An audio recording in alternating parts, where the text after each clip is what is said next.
All right. So sorry, first of all, that I'm touch late. The power went down. Oh no. I was doing some pieces and that just threw me off center. So it'll be a minute or two before I get Yeah, yeah. situated. It takes a while too for things to kind of fully load or whatever. Yeah. Mhm. All right. So let's start with the share.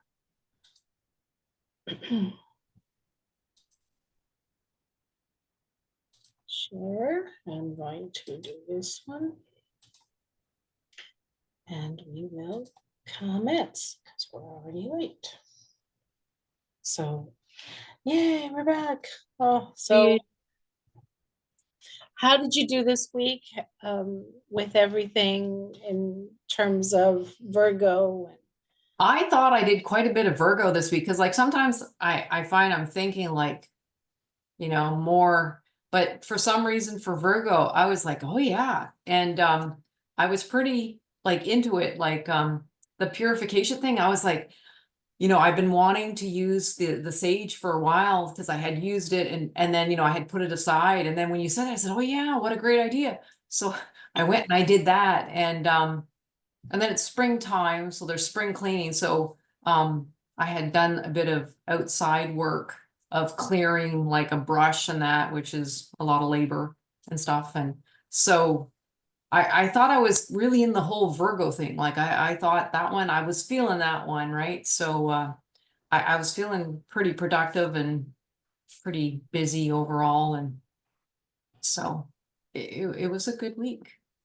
Good, good. So How you about were you? able, uh, yeah, I've been busy clearing at home and choosing what to put in storage, what to let go of, what to keep, just a lot of that. Um, Yeah, it's a and lot of work, right? Because then you go like, wow, I didn't know I had all that stuff, right? and ironically, today, as we shifted to Libra, um, I'm feeling that connection between Virgo and Libra because as if I don't have enough mirrors in this house. Um, I went out and got some mirrors. I've been obsessed with finding the right mirror for the bathroom. I don't want to leave when we put the house up for sale certain lighting fixtures, and for sure Right. I want to take my mirror. It's like a mermaid mirror. I don't want to sell it with that. So I started getting obsessed with that. So there's a little bit of Scorpio coming up, the obsession. But I found this uh, neighbor, I guess, on the Facebook Marketplace Yeah. that had for free four mirrors, and it's like, okay, one of them looks like it could really work, but the deal was you have to take everything else that she had on, that they were letting go Oh, of. And I'm like, oh my god, I don't want to add more junk in it. I don't want to have to go to Goodwill. So then this whole thing about hauling off other people's stuff. So I just found myself in this whirlwind of clutter, and I want a mirror, just to hang up yeah. there. So, which way do you go? So, Libra, your wing, the pros and the cons. Is it worth it? Do I really love it? Yeah. Yeah, and then that idea of more clutter. Anyways, I'll save. I won't go into the rest of the story, but I have more clutter now, other people's clutter at home that I shouldn't have had. I ended up paying them $5 for the mirrors because he had a separate post saying, you take all four, just give me $5. I'm like, you know what? I can't take all this stuff. I can't. So I had $5. I just gave him that. But yeah, and none of them work. And that's the irony, is none of the four mirrors really, really work. The one that I thought would be perfect, it has this ledge on the bottom. Okay. It's not perfect. It Okay. doesn't fit behind the faucet. So, Oh, okay. I've Okay. got this massive mirror that won't work. Anyways, I don't know what I'm gonna do, but But you yeah. tried. You tried. And in terms of like health, the health portion of Virgo, I feel like crap. So my husband has to do various treatments. We do biofeedback with this machine we have called Skio. And it's brought on by the stress that I just had about my dad. My dad's off the charts. And I found out that there's something called sunset, the elderly. Oh, okay, yeah. So, yeah, and it's been really bad the last few days and yesterday. And I made the correlation between the stress produced by worry and repeating the same thing, and he doesn't listen, and all this, and my physical body having reactions, the exhaustion, the dizziness, and it appears that Epstein-Barr comes out of remission and gets reactivated by nothing else, nothing other than stress. Yeah, so that's for you. Yeah. I'm in just about full activation of it right now, and feeling horrible right before Marcus's birthday. So yeah, I've been dealing with the shadow of it. I think the shadow of Virgo. Yeah, whole plate. Yeah.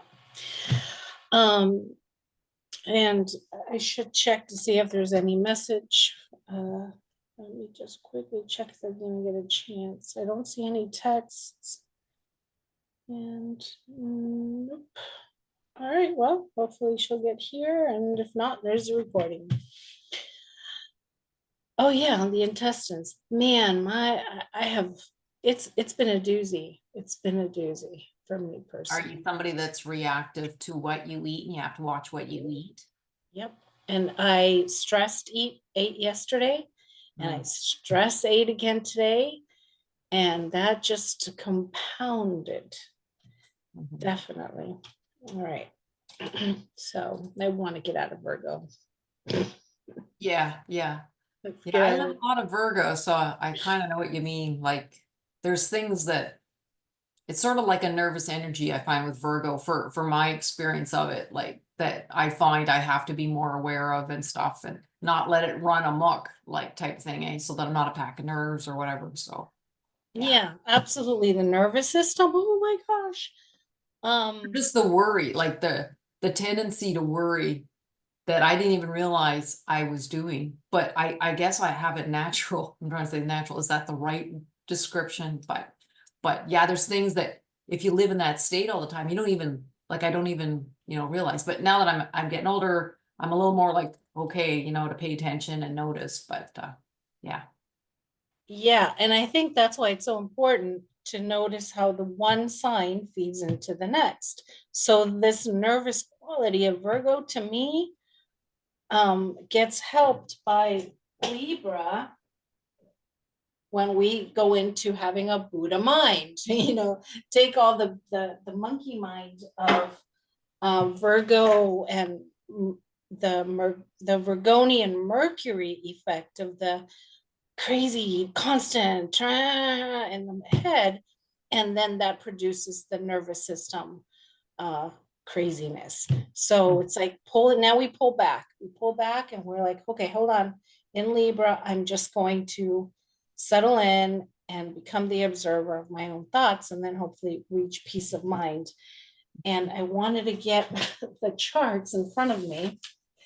Here, let me see if I can show you the pile. If I turn, I don't know if I can. Nah, it's gonna be too much. I'll take your word for it. How about that? Yeah, I want to get to the charts, which are at the very bottom of this 25 book pile. It's right up on top, because I like to refer to your guys' charts as we talk. So bear with me. Yeah.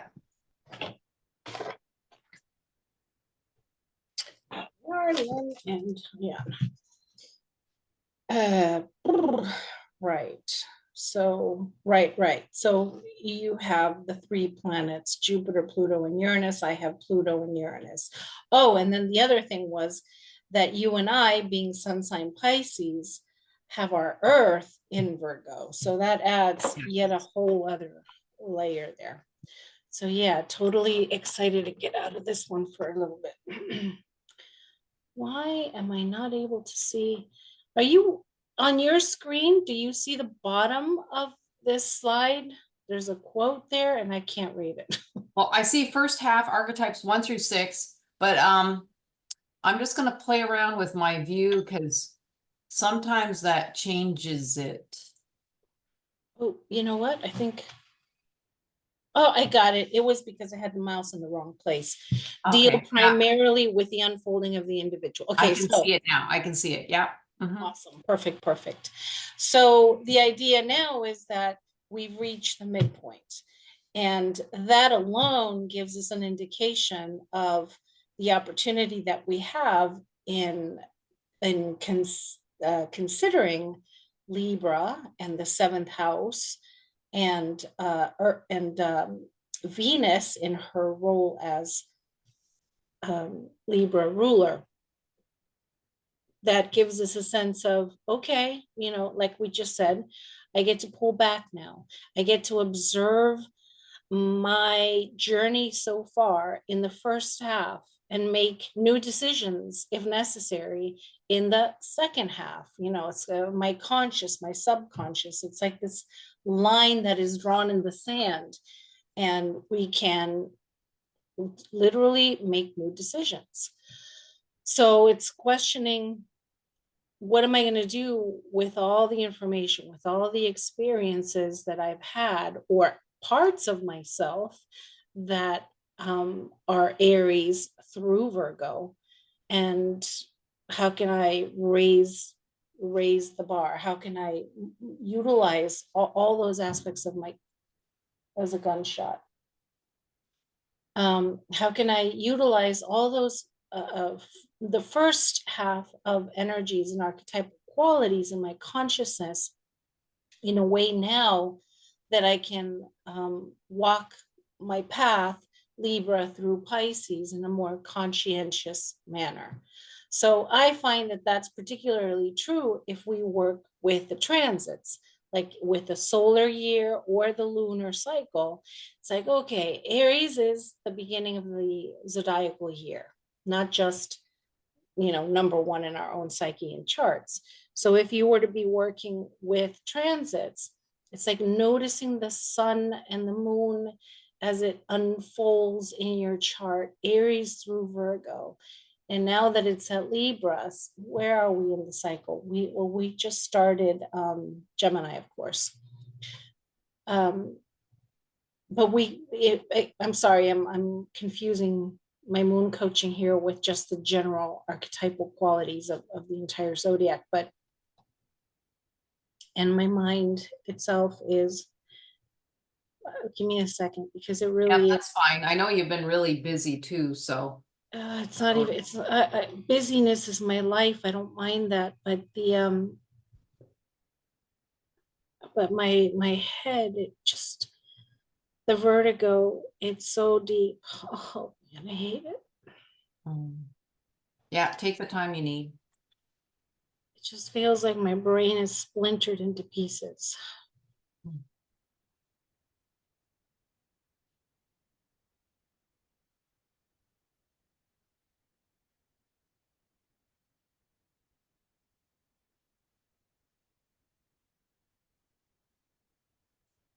Oh my God.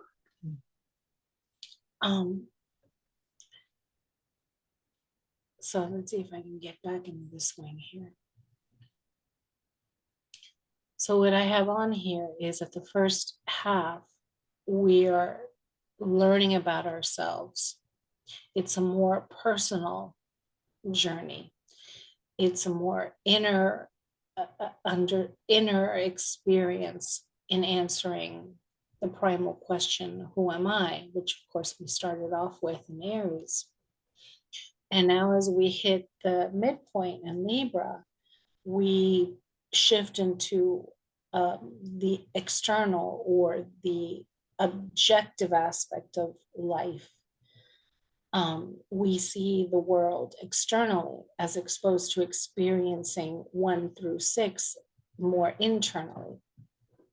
This is why objectivity is such a big piece of this particular archetype. And now we answer the question, who am I? Back from Aries, now in Libra, as who am I as you, as reflected in you. And that's why I have a mirror as part of my, let's see if I can actually even catch you on my mirror. Can I do it? Can I do it? Can I see your mirror. I don't know if I see me yet, but I see the mirror. I thought it would be kind of fun to play with that, but for some reason I can't. Well, there we go. There we go. There you are. Yes, I see me in your mirror. I do. So it's who am I as reflected through the mirror of you that you represent to me. So yeah, it's part of a grander evolution of consciousness when we see it from a bigger perspective. So I just find that just noticing the above, the below, the left and the right, and the four quadrants as all leading up to what will eventually be, as we talked about a little bit in the forum, the grand finale in Pisces, when that big picture all comes together and there's this integration. And that word integration, for me, feels very Pisces in the end, but it also fits in Libra. Because of the aspect of objectivity. When we're objective, when we pull away from everything and we're able to look at things without judgment, which ironically Libra is in part kind of the judge. You have to judge, but not the judgmental kind of thing. It's just an objective observation of facts, right? And this is why, in terms of the tarot, the Justice card is what is paired up with Libra. There's no judgment of the negative kind, but simply observation of the facts. And I think that ultimately leads to the aspect of beauty represented by Venus as the ruler.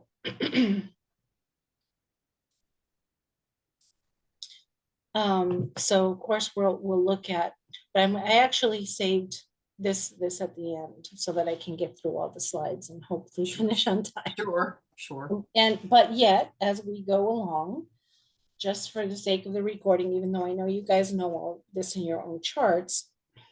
So you have Venus in Aquarius, right? In the 8th house. Yeah. And Libra rules your 5th house of creative self-expression and play. And you have one point being the south node of the moon in Libra. And Capricorn is the sign ruling your 7th house of marriage and partnerships, right? Yeah. And then for Ayana, Venus is in Aries in the 8th house. And Libra rules her house of the 3rd house of communication and early education and communication. And she has both Pluto and the moon in the north node of the moon in Libra. So that's some pretty strong Libra, plus the fact that she has it in opposition to her Aries planets. So that's, and even your south node is in play with Saturn and Mars and Aries. So that's definitely something worth looking at the end. So the polarity, having reached the midpoint, we come back to the idea of the path of relationships and the self. If Aries was who am I, then as I said, in Libra, it's who am I through you and with you. And in terms of traditional astrology, the 1st house is seen as the self, and the 7th house is seen as the other, right? And was often considered the house of open enemies because you can see them, whereas the 12th house was the house of hidden enemies because it was invisible to the first house. And of course, in marriage and in business partnerships, you know, the husband, the wife, the partner can oftentimes end up being the open enemy. Yeah, yeah, isn't that the truth? Yeah. So we are in the second of the air signs, Libra. So we'll see how Libra, which Libra is cardinal, fixed, and mutable. So Gemini was mutable, Libra is cardinal, and Aquarius is fixed. I kind of don't want to spend too much time on this because it seems less important since you know the basics. So our focus is going to be on conscious equal partnerships in marriage and business. So hopefully people like yourselves that have been on a spiritual path, marriage and business partners, we enter into them in a much more conscious manner rather than the old-fashioned romantic, dreamy, youthful kind of thing. And we look to make it equal, you know, both partners, conscious, both partners giving of the self in an equal way. It also, of course, will bring in the topic of legal issues. And, you know, like some of the ideas, once again, of the judge or the attorney, the, what's the other word, a mediator, any kind of mediation, all fall in under this one. And needless to say, balance and harmony and beauty in the arts. Come on.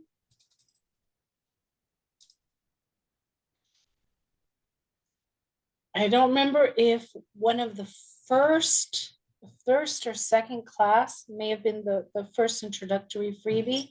I introduced the aspects and I correlated each one to a sign. And that's the information I believe that I shared with you from Dr. Glenn Perry's book on psychological astrology. So Aries has the energy, or rather I should say it this way, the conjunction, which is 0 degrees of separation, right, is similar in energy to Aries, or that spark to get things moving. And we're now looking at Libra. So the opposition has that energy of Libra. So there's a stance, which I have here a poster. Let's see if I can. Oh, what happened to the camera? It disappeared. So, for example, in the tango, music of Argentina, my family, you have the feminine and the masculine, yin and yang, creating this beautiful, passionate dance. And there's all these archetypal qualities of the opposites. And sometimes the female, the woman, is the one that leads, and sometimes it's the male. So there's this push and pull, this dynamic that occurs with the opposition, with Libra and the 7th house.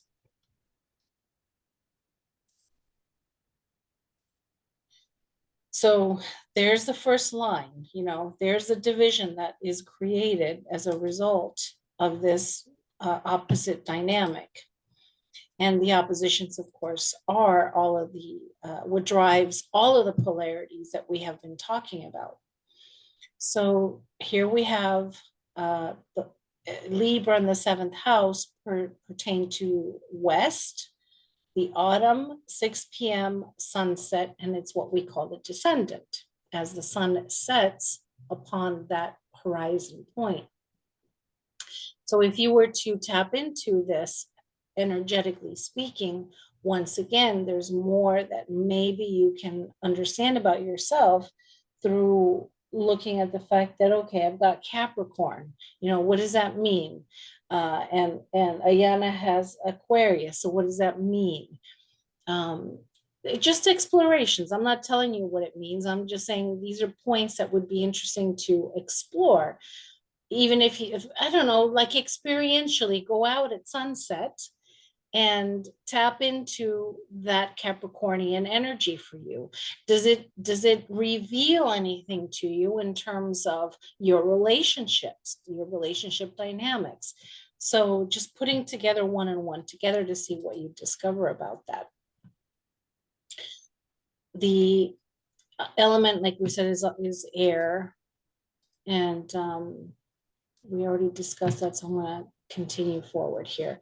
So Venus here is going to feel very different than when she was in rulership of Taurus. Taurus, it was earthy. Now she's a more heady, more airy kind of energy. However, she's still the principle of attraction. But instead of attracting in a very, what's that word, tangible manner through Taurus, here it's a more mental, again, the observation, the observing Venus, the Venus that draws to the self by making more conscious choices rather than, oh, that's a beautiful guy or girl, let me have at it, you know? So yeah, so just noticing that within ourselves as well. The seventh house, or the significant one-on-one relationships, husband, wife, business partnerships, it also transfers to other types of relationships, therapist, client, student, teacher. It's all your relationships. And I think the relationship to God could potentially fall in here. I think of the connection to God as 12th house, but you can see relationships. All relationships are mirrors of one's most important relationship, this one, the vertical one. Even though we're talking about horizontal earth plane ones, ultimately, they're all mirrors of this kind of connection. Does that make sense? Yes and no. Because I've heard of it before of like the more typical is that yes, it's like a partnership, it's relationships and stuff. But over time, through what I've read and learned and stuff, it seems to suggest that really the whole chart could be the person and not necessarily their relationships with people per se. So then it makes you think like, so what does that mean? So it's kind of like a different way of an explanation of the houses, where it's not always, you know, the other person or the outside world per se. Like it can be that person is described in that chart. So it's sort of something that I've tried to, you know, like just allow it to seep in and see, you know, what comes together given the time to. And I agree. The entire chart is you. You know, there's nobody else outside of us. Ultimately, the only reality is here I am in my bubble world, and everything that appears to be outside is nothing more than a projection. And that's actually yet another key word for this particular archetype. It's the projection of my consciousness into that screen that's in front of me. So what is that person that seems to be standing there reflecting back to me about me, you know? Mm-hmm. So there's that, and there's the idea of, again, the whole chart being you, but for purposes of self-understanding, we have to do the little pie pieces, because we can't take in or understand the totality, the immensity of who we truly are, unless we break ourselves up into these little pieces and we kind of like do the objective thing, you know? So yes, it's just you. The whole chart is just you. And it's also true that there are also parts that are played by other people externally to us.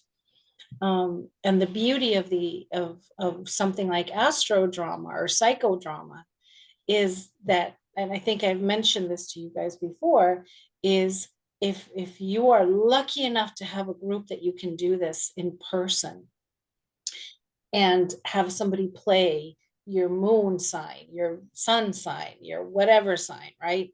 And you're standing in the middle of that chart of the wheel, and you give them each a number of keywords for whatever position, and they play it out. Unbeknownst to them, they are reflecting aspects of your own psyche back to you. And that's what we do. We're hiring everybody. We've hired our siblings, we've hired our husbands, our wives, our kids, our most pain in the ass clients and coworkers, you know, the friends, all of it, just to show us who we are, you know. And that's what I'm saying. Ultimately, it leads right back to the vertical alignment, the vertical relationship, because there is nothing else. There really is, you know. So we are balancing, and in that Libra house, wherever we have Libra on our house, is where hopefully we can find a way to bring things into balance. And we'll talk about these individually slides. I have a feeling that I duplicated slides here. So Venus was born of the sea foam upon a shell, like we see here in Sandro Botticelli's infamous painting, The Birth of Venus. And something that I wanted to share about Botticelli's paintings, I don't know if you guys are aware, if you're aware, Lynn, since you're here, that back in certain periods of time, the artists did what we called talismans through their art. And they painted at particularly powerful astrological cycles in time and impregnated their painting intentionally with certain messages. And that when you meditate upon them, the art speaks to you, and not just metaphorically, but there's an actual intention and message in them. So if you're not familiar with talismanic art, it's certainly well worth looking into. And Botticelli was well known for that.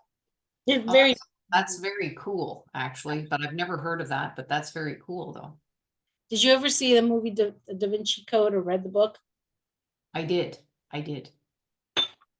And so there's a little bit about that, you know, that's just the hidden messages. Okay.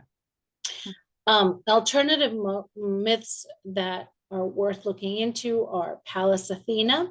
So Pallas Athena was born of her father's head. He had such a, I don't remember what happened exactly. I think that he may have swallowed whoever Pallas Athena's mother was or something in order to, oh, there's a message from Ayana, I think. Hold on. Yep. Yeah, I'm sick and I completely forgot about class. I'm so sorry I can't join. Please express my remorse to Lynn as well. No problem. Feel better soon. Okay. All right. So what happened then was that for some reason Pallas Athene was like in his head, you know. There's Mars, by the way, and he got such a raging headache, just like what I have now, that it felt like it was splitting. And I don't know if he took an axe or he got one of the other demigods to get an axe and literally split his skull, and out came Pallas Athena. So I think it's called parthenogenesis. I'm not sure what the exact terminology is. So Pallas Athena is the Greek goddess, the goddess who watches over Greece, or, well, like the name implies, to the tutelary goddess of Athens. And so she's able to, I'm sure you've seen depictions, carry a sword and be objective. And she was a very both warlike goddess and summoned during times of war in Greece, but also beautiful things. Anyways, there's just a lot around that. And of course, we do have an asteroid goddess, which in your chart, I don't know if you're aware of this, you have it in Virgo, man, exactly conjunct Uranus, Yeah, I'm and looking at the exactly opposite Chiron. So in your case, I would totally encourage you to study that, study what Palace means, because that's a very powerful position. Yeah, I'll have to look into it. Like I haven't done as much with asteroids, so but yeah, like it is like you're with Uranus, like it's just yeah, conjunct. Yep. And where is Ayana? Someone in my eyes. Come on, work, work, work. And hers is in Leo, smack dab in between her Saturn and her ascendant. So I would call that a pretty strong palace as well. Not quite as powerfully positioned as yours. Yours is like, woof, man, we're definitely worth journaling and researching. And Juno is another one. And Juno is Jupiter's wife. So she had to put up with a lot of all of Jupiter or Zeus's extramarital affairs, and she's the one that basically created in many ways what we know of as Hercules. Her other name is her Greek name is Hera, so that's where we get Hercules, Heracles, and anyways, that's yet another story. That's a completely different class. That's why I only mention them in this one, because that really has a whole class, a weekend class on its own. All right. The principle and purpose is to cooperate with others, create balance, beauty, unity, and harmony. So of the keywords, you may want to, again, choose the one that really sticks out for you. Let's start with the Libra keywords. Which one comes alive? Which one do you have a challenge with? And let's jot that in to your chart where you have Libra.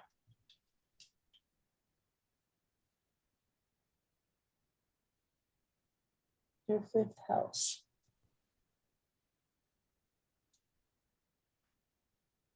In fact, pick one that you really have a good relationship with, and pick one that scares you or that you have trouble with. And the reason that I'm suggesting that is because Libra is about opposites, right?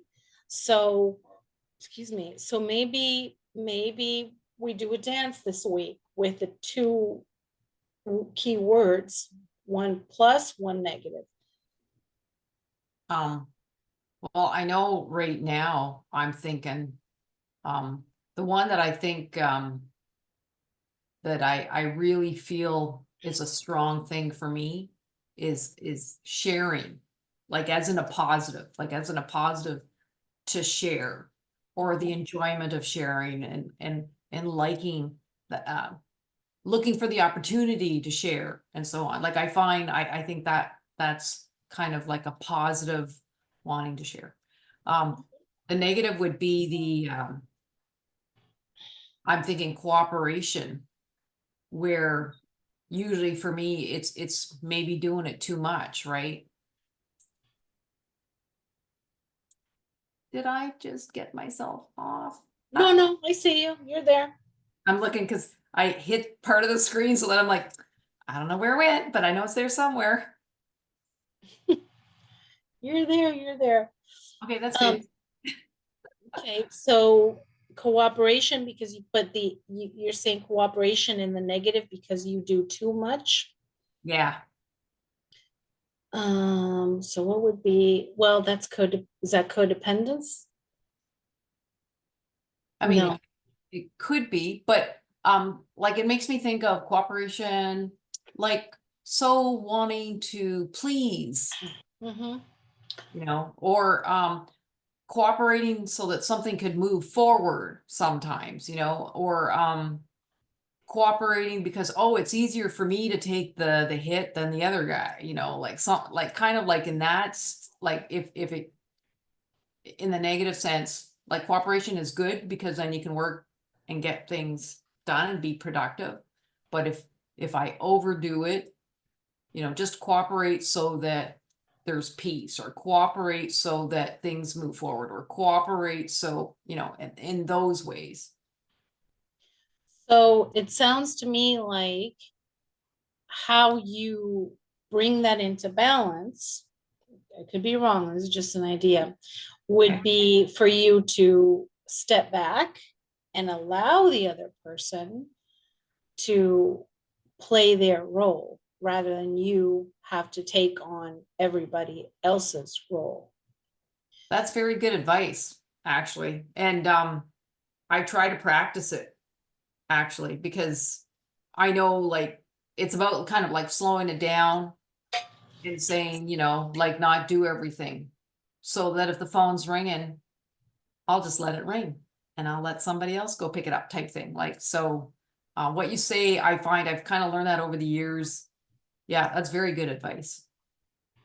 Yeah, and just tweak it so that you have the experience, a healthy experience of cooperation. But cooperation is in there. I mean, it's that means two, that means it takes two to tango. And maybe when you're about to just overextend yourself and do too much, whether it's the people pleasing or I just want to get it done, or I can do it better, so let me just finish it and whatever. Maybe think about this. It takes two to tango. Two to tango. That is so true. Just think about that this week. Put it into practice. I'm gonna try and keep it in mind, because, like, I know as a general rule, it's something that I've had to work at to try and remember that there's other people, they can do things just like I can, and to not try and play both roles. You know what I mean? Like, in order to get it done, well, I'll do this side and that side so that something will get done. I've been kind of a little more, realizing that. It took me a long time to realize that, but I'm gonna do it as Libra week. I'm gonna try and keep that in mind of, I can stop, I can let somebody else do stuff, or even just ask them, like, gee, can you give me a hand on something? So yeah. Yeah. Funny that you should say, can you give me a hand on something? I brought this out for Libra too. For that precise reason. Yep. So you're giving me a hand. Awesome. Thank you so much. There you go. And that's the thing about sharing, that you said something about, you use the word sharing, an opportunity, the opportunity to share, right? So Yeah. you are sharing with somebody else the opportunity for them to step up to the plate and show themselves to be good at, or maybe not, but this was a hard lesson for me too.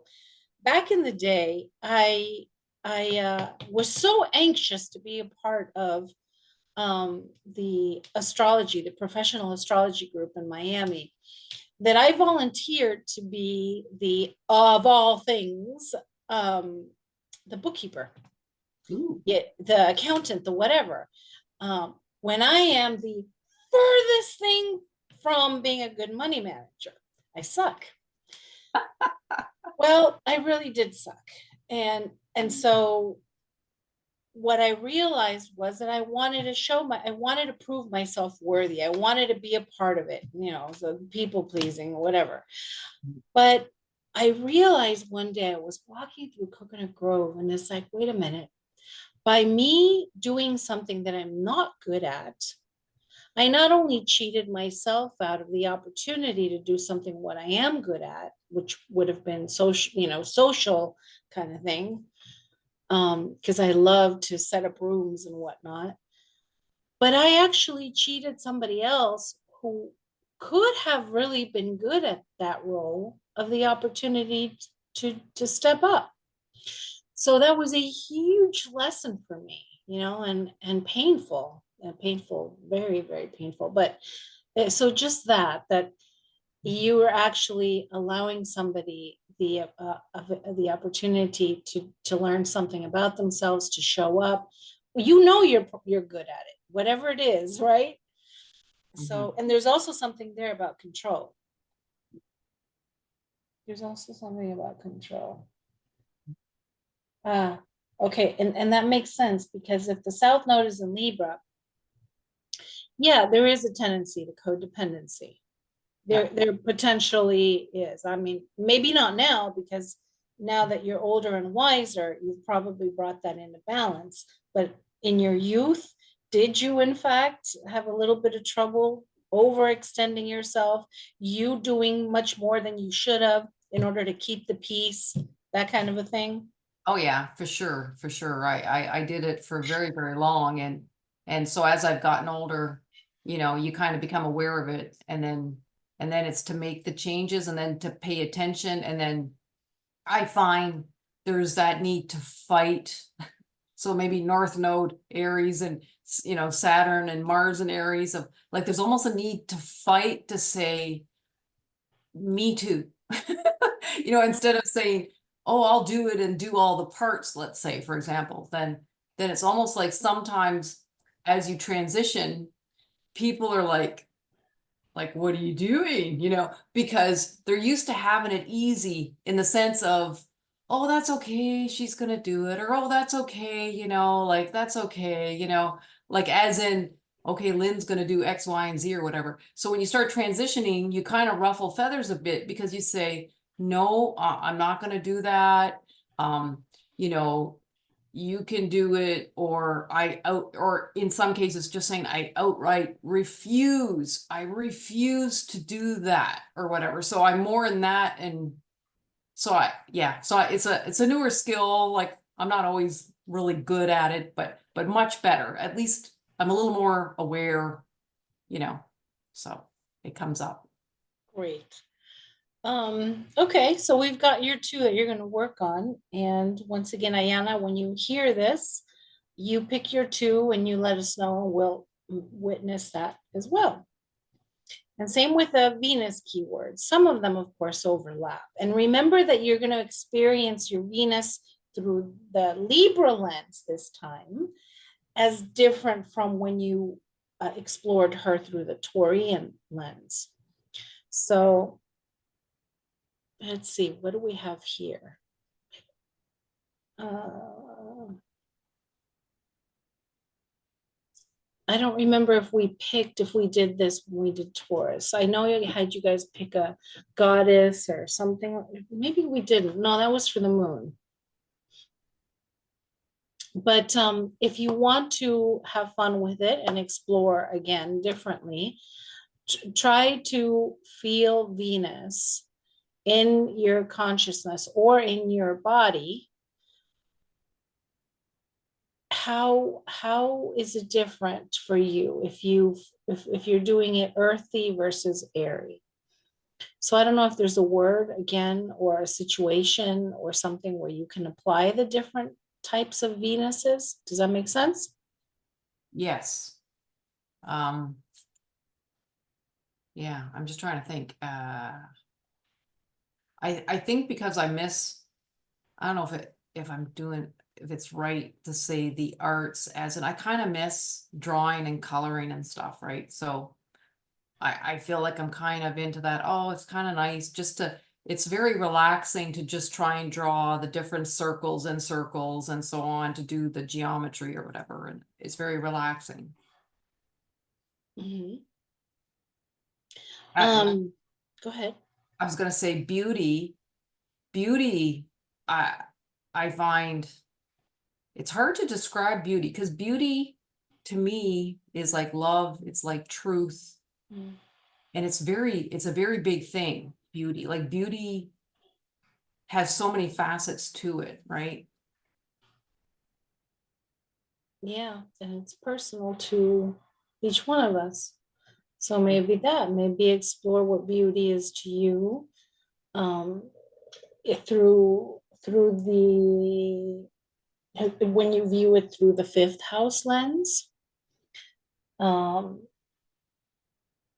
it makes me wonder, Libra on the fifth house beauty, what might that experience be? Yeah, it's a playful one. You just draw circles just for the fun of it.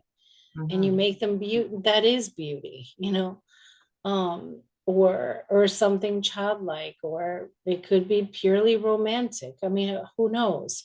Versus, say, for Ayana, maybe Libra third house beauty is getting to teach a class on her. It's like all these different ways. So that'd be interesting to explore that. But something just came to me. Oh yeah, and also in terms of, there's a difference in Venus this way, I think, as far as the arts, since you brought that up, that in Libra, you go to the museum and you observe the beauty in another person's art, right? But Venus in Taurus, you pick up the pencil, you pick up the brush, you pick up the clay, So just that. And then that brings in also another level of Venus, which is appreciation. So to give value to something, which just automatically ties to Taurus and Libra together, this idea of giving value to something that's beautiful, like antiques, for example, or something modern, whatever it may be. So, okay. Anything else on this particular slide you want to explore? No, I'm good. Okey-dokey. Oh, see, I knew I had duplicated it. So then the seventh house, the significant one-to-one relationships, completion through others. If Aries, I begin, a whole new process. And the opposite, the seventh, I complete myself through others. Now we don't. That's a romantic lie we tell ourselves. What was that Tom Cruise movie way back in the day? You complete me. I can't remember the name of it. I can't either right now, but it was one of those lines that just reverberated through human consciousness for the longest time. So yeah, of course, we are complete in ourselves. You and I know that, but there's still this idea of, again, the mirror, the sacred union. Yeah. So, but more than anything, it's a projection. So how we see ourselves through others, or the relationships that mirror to us those who we really are inside, relationship to the self, and our point of balance and harmony. I see the seventh house as not descriptive of the marriage or partnership, romantic or business, but I see it as the ideal way that we would be in relationship, that it gives us clues as to what ideally we would be experiencing in a balanced relationship, right? So if you have Capricorn ruling the seventh house, I know we haven't gotten to Capricorn yet, but of what you already know through previous studies of Capricorn, what are some thoughts that come to mind? What do you need in terms of ideal relationship through that lens? Yeah, well, I know when it had come up in other classes, it was like, relationships where I would matter to the other person. So there's that weight element of that, I guess, that it's important, that it's serious, like there's a serious consideration for both people, like, and for me, that, I'm considered seriously as the partner with the person. So there's that element of, I guess, that weight of the seriousness to it. And then Capricorn too is kind of like with Saturn, Mhm. like over time, right? So then it makes me think, you know, is it kind of like a program of saying, well, you know, more of the relationship you would like would come later in your life, or it will take you a long time to meet somebody where, you know, and so on. So, like for me, I've had relationships more later in life. Like I went to an all-girl Catholic high school, and Me too. anyway, so anyways, it's just the way it was, right? And so it's not that I wasn't interested, but I wasn't immersed in a group of like where there were men or guys around, because I mean I do prefer men. And so, you know, it was a little bit later in life where I get out of that environment where I'm more in a mix of, you know, male and female, so that, you know, you can actually meet and, you know, be immersed with other people. So in a sense, I find it's kind of gone down that path of just maybe relationships come a little bit later, you know, and then, you know, maybe something, you know, more significant in time. Like as time goes on, you know, the chances seem to be more in play of something more of real significance or whatever, of a true match. Like, Mhm. so yeah, that's what I would say about that. Yeah, and I agree with everything you said in terms of delineation. It could also be to somebody that's, now, if it did describe a little bit of the ideal partner, then it would be somebody mature, you know, Saturnian, Capricornian, Saturnian, a certain level of maturity, respectability. And but as you said, that it's mutual, that you are seen as and respected as and respected, period. But you know, mic drop there. And then you would go to, as you brought up, Saturn to see what else it is. And of course, you with Saturn in Aries, well, that certainly adds a level of youthfulness and impulsivity and passion to the mix. You know, it isn't all seriousness, there is a playfulness there, because ultimately Saturn in Aries informs you as to, yes, it's long term, it's a serious relationship, it's a committed relationship, it is one in which we are mutually respecting each other. And as we have that strong foundation of mutual respect and serious commitment, we allow ourselves to, within that, have some fun and go and try on new things. And kind of like the opposite of that sense of seriousness. Because Saturn and Aries, I have the same thing. I've got Saturn and Aries at 0 degrees. It's hard, you know, it's like Saturn is like, I'm putting on the brakes Yeah. on the Aries impulsivity. Mhm. So there's also that, you know, have you felt in your serious relationships that maybe a part of you wanted to get going further, but something was holding you back, or it could have been the other way around, you know? Mhm. So, but I wouldn't say that it has to be 100% serious. I would have to add a little bit of that Martian energy to that seventh house. Yeah. Well, So, I'm all for fun. Uh, like I'm kind of wondering if, um, like, and you know, to consider whether or not the fifth house brings in like what would be fun for me or whatever. mhm. But yeah, I like the idea of Mars being fun with the Aries wanting to play and have fun. Then it makes sense to me. I mean, I like the idea. I think it's a good idea. Yeah, I mean, yeah. And then you're in you bringing in the fifth house, yes, because Libra is the fifth, is ruling the fifth house. So there has to be a certain level of spontaneity and playfulness ultimately, and that's in the ideal, whether you've had that or not in the past. I, you know, but that's the ideal situation, and that's just a portion of it, because then you got to pull in Venus and everything else. But just looking at the seventh house, and then Ayana's is also ruled by Saturn in part, because it's also she has Aquarius there. So Saturn rules it, but so does Uranus.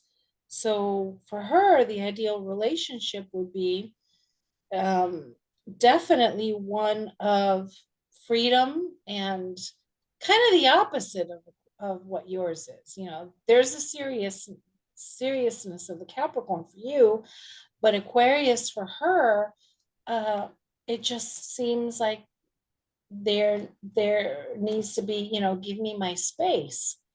And where's Saturn? Saturn's in Leo in the 12th house. So so just like you, there's fire. There's definite playfulness and fire. And then where's Uranus? It's in Scorpio. And then there's well, that brings in the sexuality and the spontaneity and in that realm. Without her being present, I have a hard time doing the chart because it's important to get the feedback. But certainly, Ayana,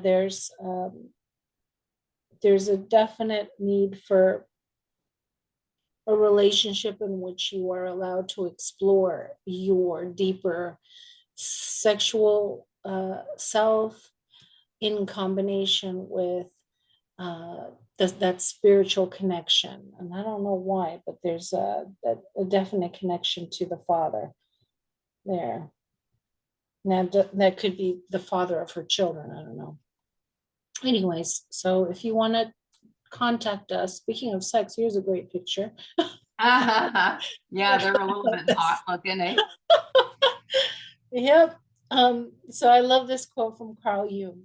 The meeting of two personalities is like the contact of two substances. If there's any reaction, both are transformed. So once again, there's this ideal of connection that transforms us. It's not just a relationship for the sake of, I mean, but everybody has a different ideal. So this picture may or may not be apropos for the two of you in class. Uh-oh, spider. Sorry, you can see how easily distracted I've been.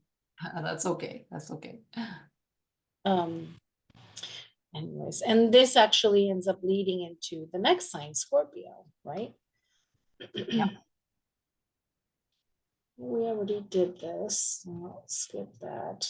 All right, so the idea of balance. And I sort of skipped over the scale picture slide, but the scales is the symbol for Libra. And as I mentioned last week, it is the only inanimate object. Every other sign is depicted by an animal or a humanoid form. But this is the only one that is an inanimate object, which gives us a sense, once again, of the need for objectivity in the Libra area in our lives. So, and just in general. So I particularly love these two, that idea of the balance, and even God has to hold the universe in balance. You know, there's got to be a balance between light and dark. This is how old this my class is. Oh my God. So that picture are my mom and dad and my middle brother and his wife, second wife. So I always put it in here because, you know, it's clear, it's marriage, it's when they got married. And I guess this is probably 15 years old, something like that. Very nice picture. Very nice picture. Yeah, thank you. Yeah, the brother that I don't talk to. So the themes are as I've already mentioned, the relationship to self, the relationship to the significant other, the business partner, to the divine, and ultimately all my relations, as the Native Americans say. So there's also, well, why do I have, yes, I remember why I have this here. The idea of balancing the left and the right brain. So the idea of the logical mind and the creative mind joining. So it's not like when we were kids and they said, oh, you're so right brain. Oh, this other one is very left brain. You know, the ideal is to come together, to bring unity, to bring a sense of balance and harmony. And then the bottom picture clearly is about the mirror of others, which we've been talking about. So again, the mirror, just all the many ways that life mirrors back to us who we are, whether we are aware of those aspects of ourselves or not. And so here's where there's a sort of connection between the 7th and then the following, the 8th, because in Libra, we talk about projection, and in Scorpio, we talk about the shadow. So they kind of work hand in hand in terms of relationships and how we project either the shadow within the shadow that we have buried in ourselves, whether it's one that we don't want to admit because it's yucky, or one that we have disowned because we were told to pack it away. You have to focus on math. Don't do art. Put away those brushes because you need to do your science homework, young lady, you know, that kind of thing. So if we were told we can't be an artist, that becomes our shadow, even though that's our gift, you know, that may very well be our purpose. So with Libra on the 5th house of creative self-expression, in your case, there might be something there to look at, you know, pull those pens and colored papers out. Don't do it just for fun. Do it to bring, you brought up the word in the forum, integration. So to integrate these pieces. Yeah. And again, because of Venus, it's very similar in a way to the energy of Leo, self-love. Okay, because we seek to be in relationship with others because we think we love them, we're in love with them, but truly it's about loving ourselves. We want them to love us. Well, it's because we want to feel loved ultimately by ourselves, and even ultimately, once again, by the divine. So Libra is pretty powerful stuff. Places in our lives where we experience the need for balance. Oops, there you go. If we are out of alignment in any place in our lives, the perfect metaphor is our spine. We go to a chiropractor to have them adjust us because something is out of whack and causes us pain, right? Low back pain, whatever it is. Now, caveat in terms of medical astrology. So Libra rules the spine for sure. There's actually co-rulership with Saturn because of this. It's part of the skeletal system, but we call it the lumbar and the spine. So the other thing is, not only do our vertebrae get knocked out of position, out of alignment through whatever, but also the opposite sign, Aries and Mars, rules the muscles, right? So the muscles which attach to the spine could also become so tight through overuse or something, overdoing them or doing them wrong or not doing them, that it actually presses upon the spine, and that's what actually throws us out of alignment. So there's that wonderful connection between the opposites of Aries and Libra. But ultimately, the idea of misalignment. Where are we misaligned in our relationships with this person, that person, with food, with a habit, with anything for that matter, with, you know, I have a checkbook here. And so it's also about balancing our checkbook. How do you balance it? You have to be objective and know if I need to spend money here, if I don't, etc. The tire, the car tire, same thing. That could be knocked out of alignment. The car then acts cattywampus, right? But it's also, if it doesn't have enough air and it starts to lose the fillingness of it, then again, our cars, whatever.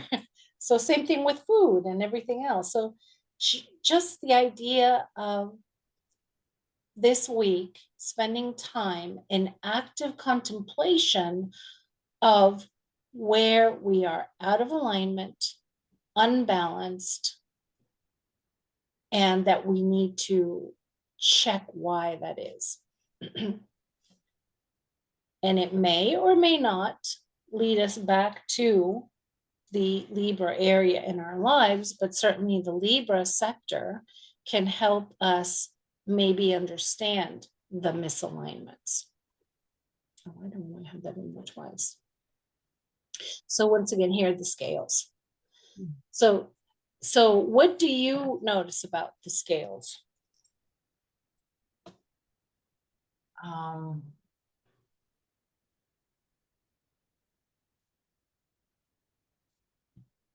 Well, I mean, I'm just looking at the picture there. One, it seems to be weighing different things.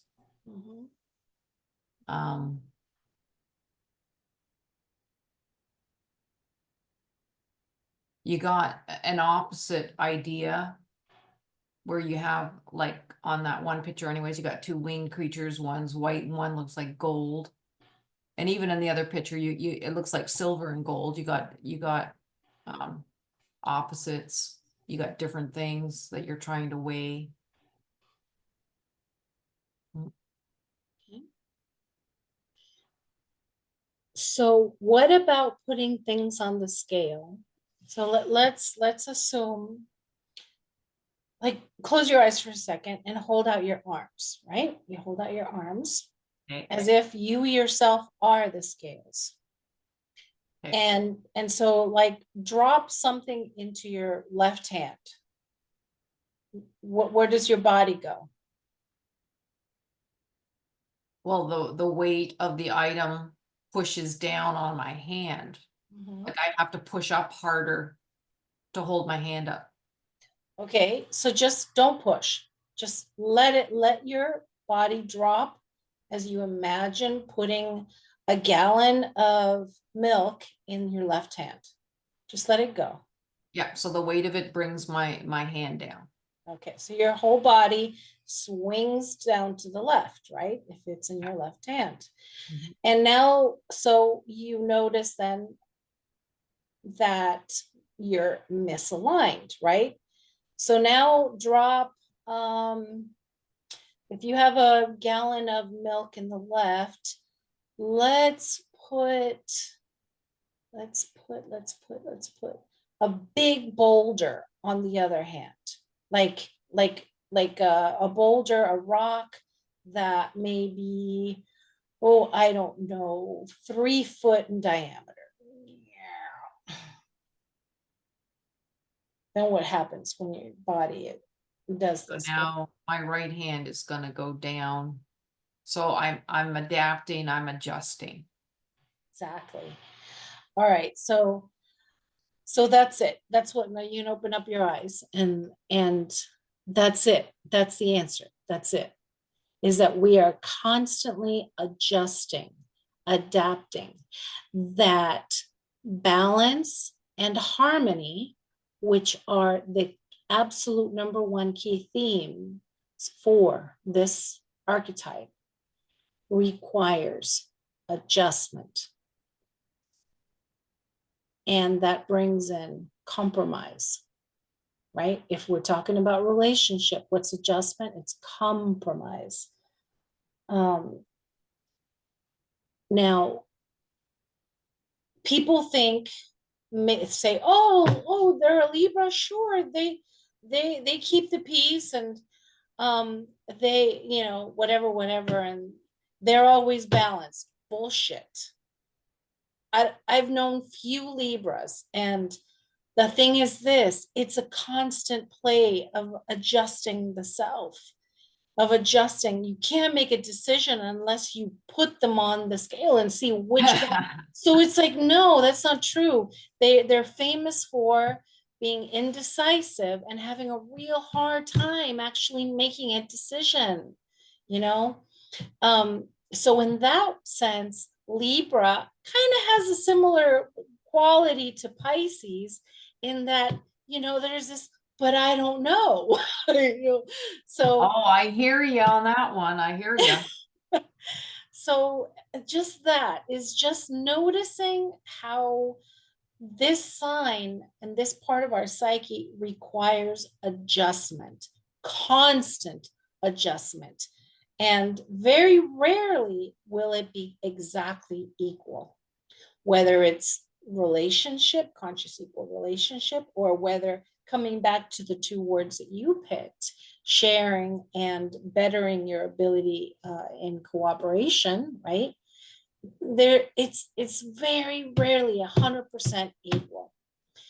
But it has to be the commitment, another key word, to creating harmony through adjustments, working together. So that's what I really was trying to get at with the idea of the scales, is bringing in the play of adjustments. So here we are, places where adjustment and balance shows up in our lives. So these two pictures, boy, these are really bad pictures, but they're real. Back in the day when I was involved with a very heavy duty experiential workshop, one of the things that we included in the mastery level was a ropes course. And in the ropes course, we had to go up this pole, and then we were tethered by this thing. And then there was a ¿cómo se dice? Trapeze bar ahead of us. Have you ever done any of this stuff? Nope, not that. Okay. Well, let me tell you, this brought up so many fears, so many limitations, so many issues for the vast majority of people that did it. First of all, because you're standing, you're looking at a tree that's, 20, 30, what, I don't remember how high it was, but it was damn scary to go up this thing and, go up the pegs. What was harder was standing on top. And actually that final step, because you had to be so in touch with your body and know how to move and make the necessary adjustments in your own body weight, whether it was a skinny little 110 pounder, or that we had people that were 300 pounds doing it that managed to get up there. Wow. So it was, again, this adjustment. And then being able to jump off and either catch or not catch. I never did. Most of us didn't, to the trapeze. Okay. But yeah, I mean, if you can do anything this week, I'm not saying go out and do a ropes course, but if you ever do one, remember Libra, remember this class. So more tools related to scale that create balance and beauty. So we have clearly when we weigh ourselves, and then weigh food, metric scale, there's your sacred geometry, right? The compass, one of the things, and of course, musical scales. So extrapolating all of this, and what comes always to my mind with the musical scale is that we are each a song. Each one of us ultimately is this beautiful, unique song. And the more in alignment we get this way, the more in alignment then that the horizontal becomes. And that means our frequency also changes and we become more in tune, attuned to our own particular song.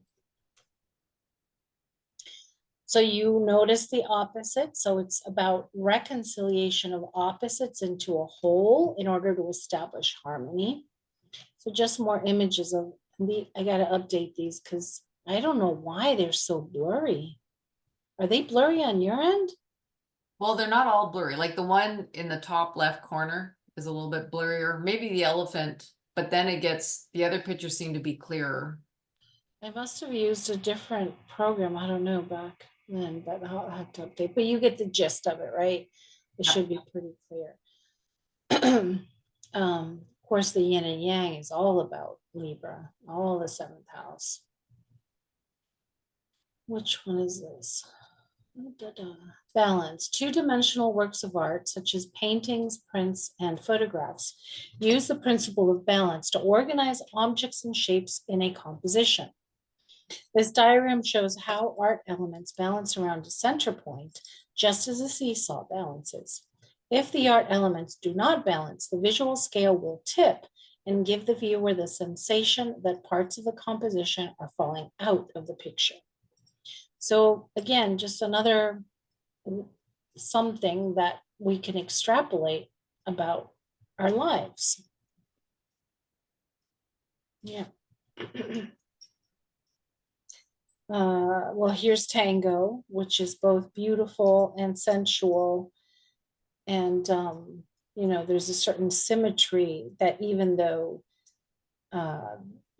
typically the tango is danced between male, female, but there are male, male, female, female, but metaphorically speaking, it really is male, female. And there are your opposites in play. That's my dad in the middle. And that, I and was here, wondering if that was him. Yeah. yeah, and that's the bandoneon, which is the heart and soul of the tango. And of course, then we have things like feng shui and interior design and architecture. All of this fall under the heading of this archetype. So one thing you can do as well is to tap into this in your own life is pick an area in your home. Like in Virgo, we would have used a broom, for example, to sweep out the old, to sweep the dust, you know. But now in Libra, we set things up in a way that feels beautiful. So I don't know, do you have anything in your home, an area in your home that you want to beautify or in some way improve its harmony? In general, yes. I don't really have like a project per se. I've been focusing more on the yard now that the weather's been a little bit nicer. Okay, that counts. That counts. Okay. You know, maybe bring in some flowers from the yard and put it on your desk right there. You know, do something in which you are bringing in the energy of Venus, beauty, into your physical home or your garden. That works as well. And feng shui, I don't know if you're familiar with it, is all about achieving balance and harmony in a building, a home, a house, a structure, a community, an entire city using the principles. And then you brought up earlier how beauty, you know, there's different to every one of us, but and yet, in terms of proportion and in the human face, the human body, and in nature and anything we see, there is a ratio, there is a proportion, there is a geometry which gives us classic beauty. There's an actual measurement used which says this is beauty. And since you're into sacred geometry, I'm sure you've come across it, or if you haven't, it might be worth looking into. And this relates back to that other slide about the balance in art and how things are structured in a composition. Yeah, like I said, I think I had a couple slides that were duplicated here. All right, so now if we extrapolate that Libra is air, and we have the seventh house of relationship, and air is communication, and Venus is art, we have relationship through the art of communication. So once again, this is another slide from that same mastery workshop, and we had a lot of group exercises and things that required people to participate and collaborate in solution finding in order to reach whatever goal that we had as a group. So any relationship, whether we're talking your coworkers, your bosses and you as the boss, whatever it may be, it requires a certain finesse. And air implies not just the thinking process and the thought and the speaking, but also listening. So that there's the sender of the communication, the receiver of the communication, and ultimately masterminding, where everybody gets to be heard. Everybody gets an opportunity to voice their ideas and their thoughts in order to just everyone feels acknowledged and heard. So that's what I consider the art of communication and relationship. I mean, you're in business and you're in a lab. So do you deal a lot with other people within your setting? For sure. It's like a little community, really, and different departments. And I'm working with like my lab manager, that's my boss, and another boss besides that, that's not there as much, but certainly in the mix. And then because I'm a boss of a department, then I'm talking to the person that's right under me, and then I'm talking to the other staff that are in the lab manning the stations, right? So yeah, certainly talking to all kinds of people, and different people for purchasing, because we need items, right? So there's all kinds of different people you could talk to. It could be housekeeping saying, you know, we need supplies for cleaning in the lab or whatever. So it could be anything at all, like all kinds of different groups that I need to talk to, or they come and they talk to me, and yeah. So have there been any situations where either you didn't feel respected or heard within any kind of, group meeting situation, or that you may have not listened to somebody?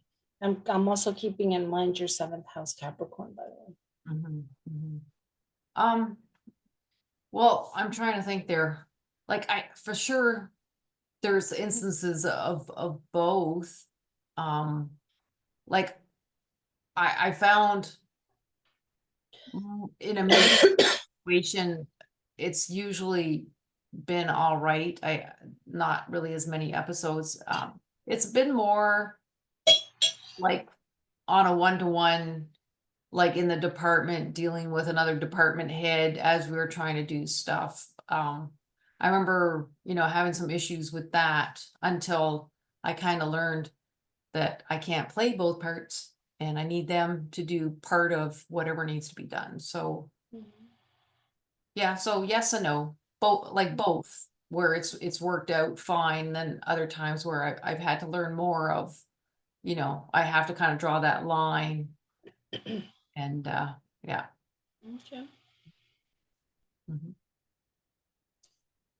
All right, so here we have, so look, the symbols aren't there, different program.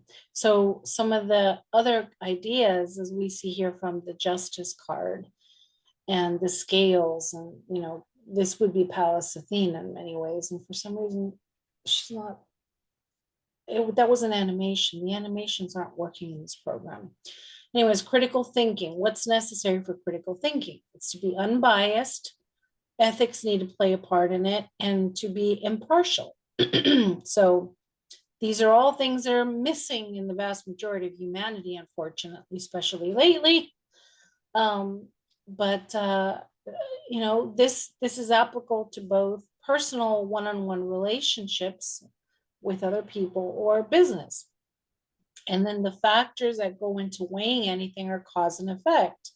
So I mean, it's great because what comes to my mind always with this is the different diagrams, like the Venn diagram and the fish diagrams and all that stuff. Well, if I do this, then that. But if I follow this other decision, then what's going to happen? So that's what goes in on the scales. And ultimately, the decision that one makes, I don't know why I put blind justice. I have no clue other than just, I mean, what is blind justice to you? Well, it was making me think, is there a thing where sometimes you can see the figure of justice with a blindfold or something? Yeah. I don't know if it has to do, if it's kind of like a double meaning where blind justice as in not aware, and then just the idea of you don't need to see it, you just need to weigh it out. And then I'm thinking, does that even make sense? Just to say you weigh it out by what you know, you like, do you need to see it? But if you know it, so then I'm thinking, does that make any sense at all? I don't know. But I think sometimes there's a figure of justice with a blindfold.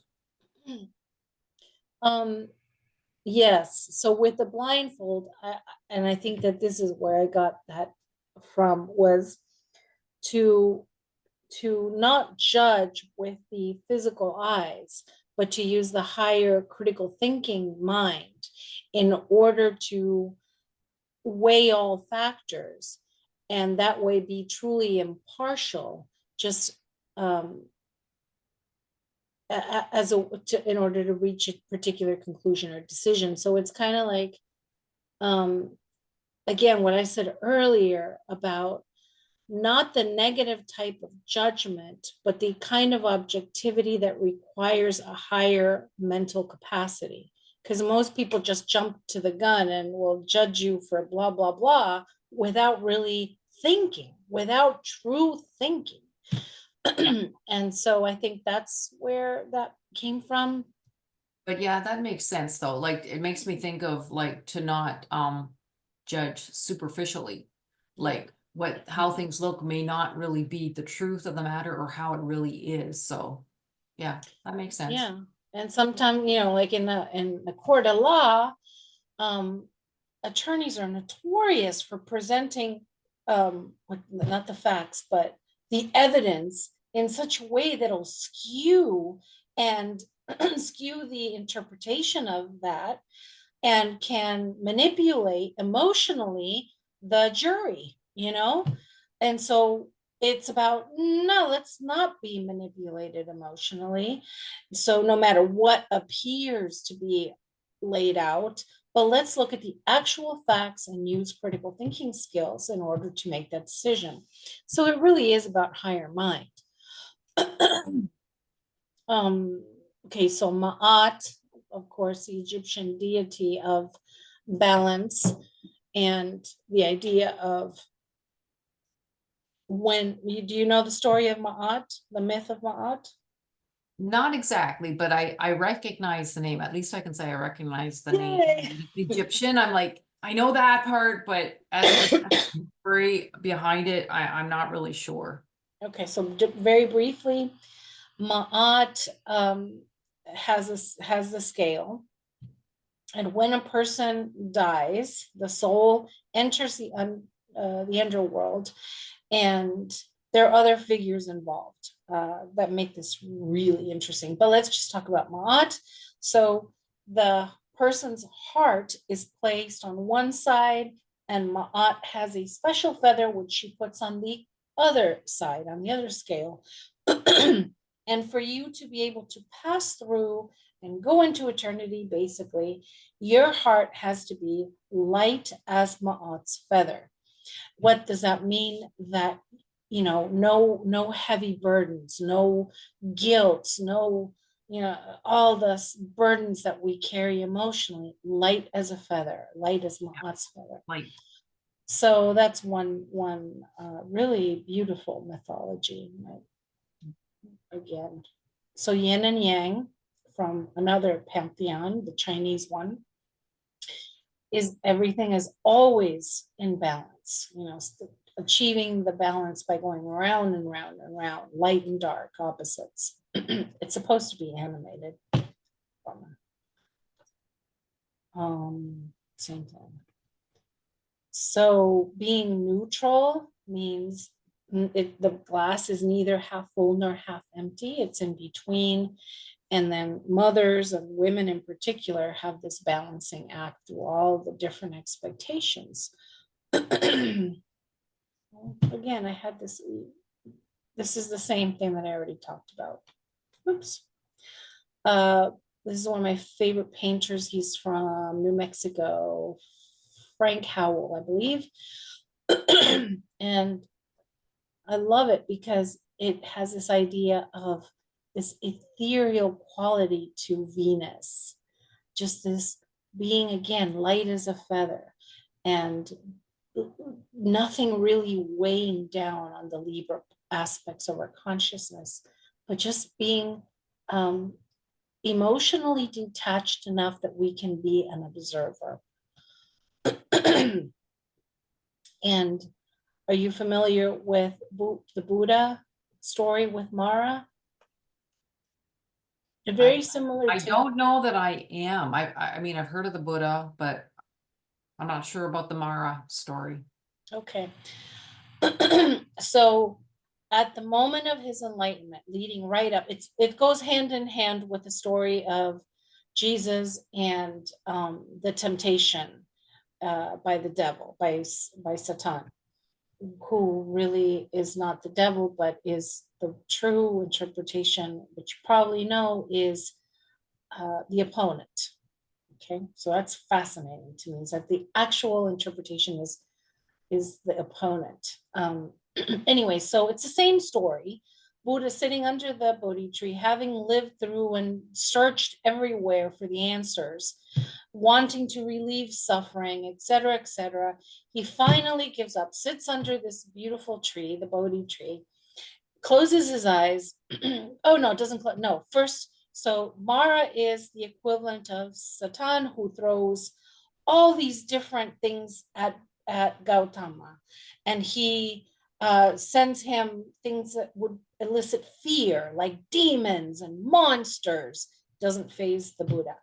And then he throws at him temptations, just like with Jesus, temptations.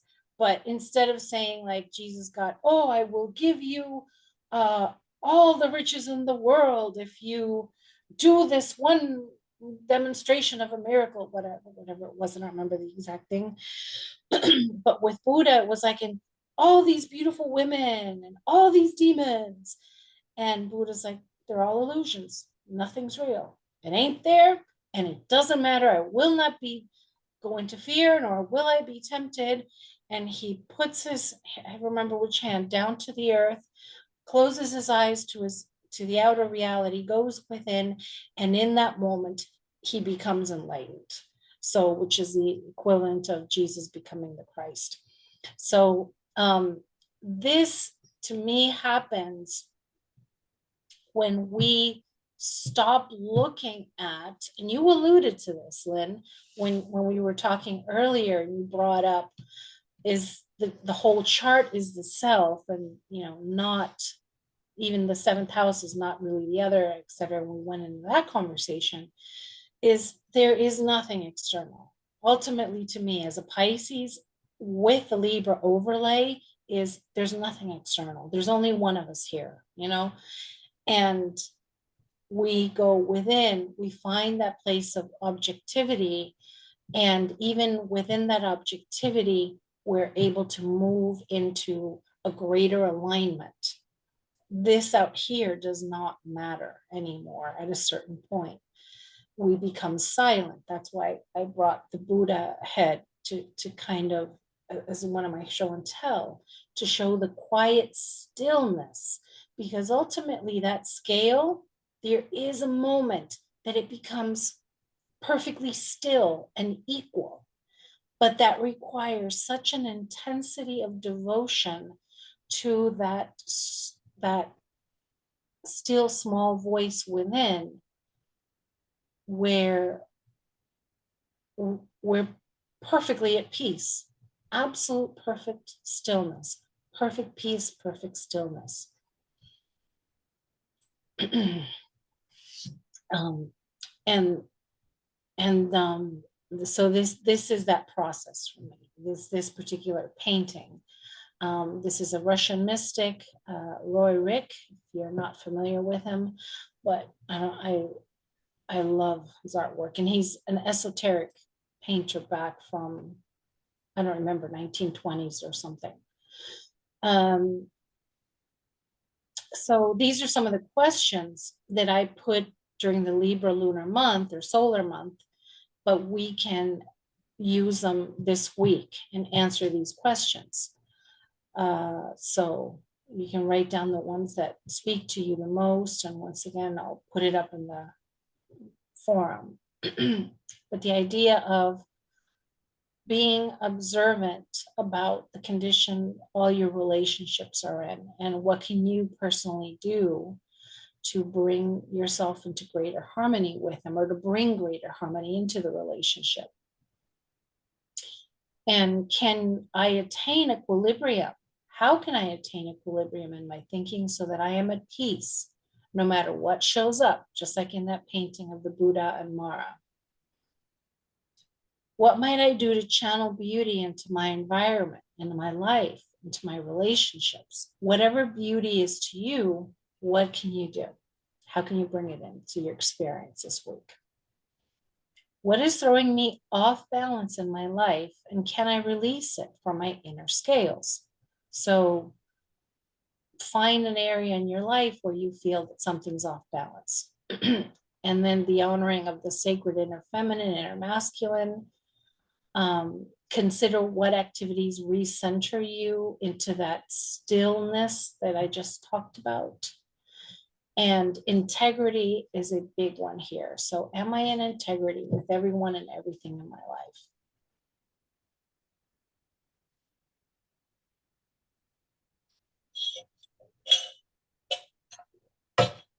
Do any of these speak to you as far as exploring it this week? Yeah, actually it does. And really it just makes me think of like what probably really propelled me towards something like Boda, where I was looking for, let's say, peace, balance, just wanting to feel good, wanting to be in a better place, right? So it all seems to speak to, what I've learned over the years, and, what the lessons would bring, and the practices that we would have, that we would go through in our lessons. And so I'm thinking like right away, I'm thinking key 11 is important to me in the way of bringing balance, where it's like going into action as I think I need to do and be, and like to not like freeze, I guess, like instead of freezing and frozen, like indecisive maybe, and not like making a decision to do something, just in that frozen state. It's like, no, no, no, no, you gotta think it through, go pluses and minuses, and then like I have to move forward and do what I think is best in order like to not be frozen, but also like that's how I'm going to learn, that's how I'm going to get some sort of skill, and to bring balance. I find key 11 for that. And also just in one of the lessons somewhere, it says something to the effect of, like if you're in a certain state, you need to have that opposite quality brought in, rather than shoveling out the darkness, right? Like turn on the light, or, focus on that opposite quality. If let's say I was very fearful and afraid, well then, I have to think of key 8 as, that courage and that strength, to put in place of the fear or whatever. Like don't dwell like, oh my God, I can't do it, or, whatever it is that I'm afraid, oh, I can't, and then, to go to the opposite. So I guess it's like that key 11 theme of, okay, take the opposite quality that I need or that's in deficit and focus on the opposite. And so when I'm reading that, that's what I'm thinking. I just see key 11, key 11. So yeah. So the opposite to key 11, which Ayana, for purposes since you that of you understanding that Willen is referring to, is the Justice card in the tarot, which is assigned to Libra, and we'll see that in a slide coming up. So Lynn, if you were to do the opposite of Libra, is what? Do you know which? If what's the opposite sign? Libra. Do you mean like where Aries is opposite to Libra? Is that what you mean? Yeah. Mm-hmm. And so what tarot card is Aries? Aries would be key 4, the Emperor. Perfect. So aside from the one you suggested, if you were in a fear of something, to use key 8, strength, to give you courage, you could, astrologically speaking, in your chart, pull the Emperor card, and then since you have 2 planets in Aries, aside from clearly the North Node, you have Mars, which is which card? Key 16, the Tower. Mm-hmm. And Saturn? Key 15, Capricorn, the Devil. Is that what you mean, Saturn? That's Capricorn. So, oh wait, Saturn. you know it. 21, the World.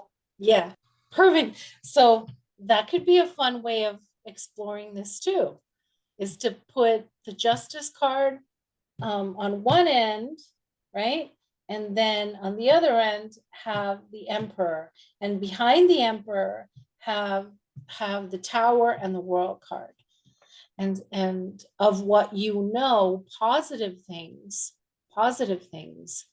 of those cards, since the Tower tends to be a scary one. I find the Tower card to be incredibly empowering. I don't know how you feel about it, but and see, plus the fact that in truth, you're supposed to lean towards that end, the Emperor end, because of the North Node activity there, as opposed to the South Node. Yeah, they're very powerful. Like I don't totally understand it exactly, but I find they're very powerful, and they certainly work on you, even if it's not really always consciously known. Like I find it's very remarkable over time what the keys have done for me. So I'm really a fan of them, actually. So yeah, I think that what Boda teaches, that Eliphas Levi said that a prisoner locked away with nothing other than the set of the 22 keys can figure it all out, is it. I think very intriguing. That's it. It's delivered and the information that's given and everything. Is very intriguing. And I mean, I live far away. Like it's not like I'm around the corner from the LA temple, you know what I mean? So like I'm not in, but yet what it gives for people, even far away, the chance to study. And you really are linked. Like I don't know if you're still a current member of Boda or not, but like there is a link. It's like we're all linked, even though in the day-to-day you're doing your thing and you have good days, you have bad days, you have easier cycles, you have harder cycles, you have things that really will challenge the heck out of you or whatever. But yet there's a level where, there's an awareness of a link of a kind, that it's not every day, but every once in a while something will come in. And like, yeah, it's very remarkable as a group. Like I could certainly promote them very, very much, even though like, you're not going to meet a lot of people every day that are interested in doing it. Like maybe there's more now, but so I really do love them as a group, even though I know there's so many different groups out there that I'm becoming more aware of and stuff. And for those that are not members, I feel like they don't realize like what the opportunity is or how wonderful it is, that if you're in that place of wanting something more, something that would help you and promote what you need to do and just get you into that better place or whatever, then I'd be like, do Boda, like if you could do it at all, like something like that. So I mean, I really do love them. I agree with you 100%. Mm-hmm. It's whenever there's anybody that's open to it, I bring it up, for them to explore it. Okay, so then the shadow, procrastination, indecision, laziness, vanity, impracticality, superficiality, being codependent or straight out dependent on others, and self-indulgence, which is actually very Venus. So because your South Node is Libra, I would encourage you to explore, this as well. Because remember, you read the South Node at its most negative in order to be able to catch yourself, whenever you're in the act. So these are just some of them. There could be others. You talked about taking on too much, which implies an inability to say no, which is both Pisces, but also shadow Libra. Yeah. What do I have here? Okay, so this is the typical. What do you have in the 7th house cusp? House ruled by Libra, where Venus, Pallas, Athena, and Juno. Are you out of balance? Do you strive constantly to achieve balance, or do you feel well balanced in your Libra house? What type of balance are you learning to achieve in your 7th house relationships? Important to consider the elements. What kind of beauty do you need to tap into in order to feel balanced, appreciated, and beautiful, as shown by your natal Venus? How does your ideal partner, romantic and business, act in relationship to you according to your 7th house sign and ruler? What can you do to appreciate yourself? What are your assets? Do you feel indecisive about the issues shown by your Libra house? I can't see what it says. What do you do to turn on the charm when you want to attract, which is shown by Venus? Which goddess or aspect of the divine feminine do you relate to most, as shown by your Venus sign? And what can you do to embody the divine feminine in ways that support your ideal relationship to yourself? So I'll put that up on the forum. And I have to do that before we leave town. Okay, then medical astrology and this in the body, the lumbar, which I specifically talked about a little earlier, the lower back more specifically. The kidneys, the endocrine system. Yeah, and then aromatherapy, it would be rose geranium or geranium. So if you have that, you can do a blend or something with it. And actually, I'm thinking geranium. Yeah, this oil actually is used a lot in blends for women going through menopause because it balances the hormones. So there's the idea of balancing, one, and two, the endocrine, the hormones are what the endocrine system works on. So that's kind of interesting to me, again, how things work together. The gem, oh, here it is. Oh, I had another slide on that. Look at that. So there's more. So geranium for the moderation and balance that Libra needs. It is mothering, stability, tranquility, balances rigidity and instability and moodiness. You can also use rose because rose is related to Venus. So this also was the Taurus essential oil. Romance, beauty, love, and aesthetic. And time is empowering, balanced, decisive, balances lack of direction and blockages. And then chamomile Roman, which is harmony, peaceful, soothing, emotional stability, understanding, and cooperation. Then the gemstone is sapphire. It symbolizes truth, sincerity, and faithfulness. And it's the perfect choice for an engagement ring. So look at this. It happens to be my favorite. And Ah, I didn't want a diamond ring. I nice, wanted nice. sapphire. And yeah, let's see if I can get. So there's the center, but then there are 12 little diamonds all around it.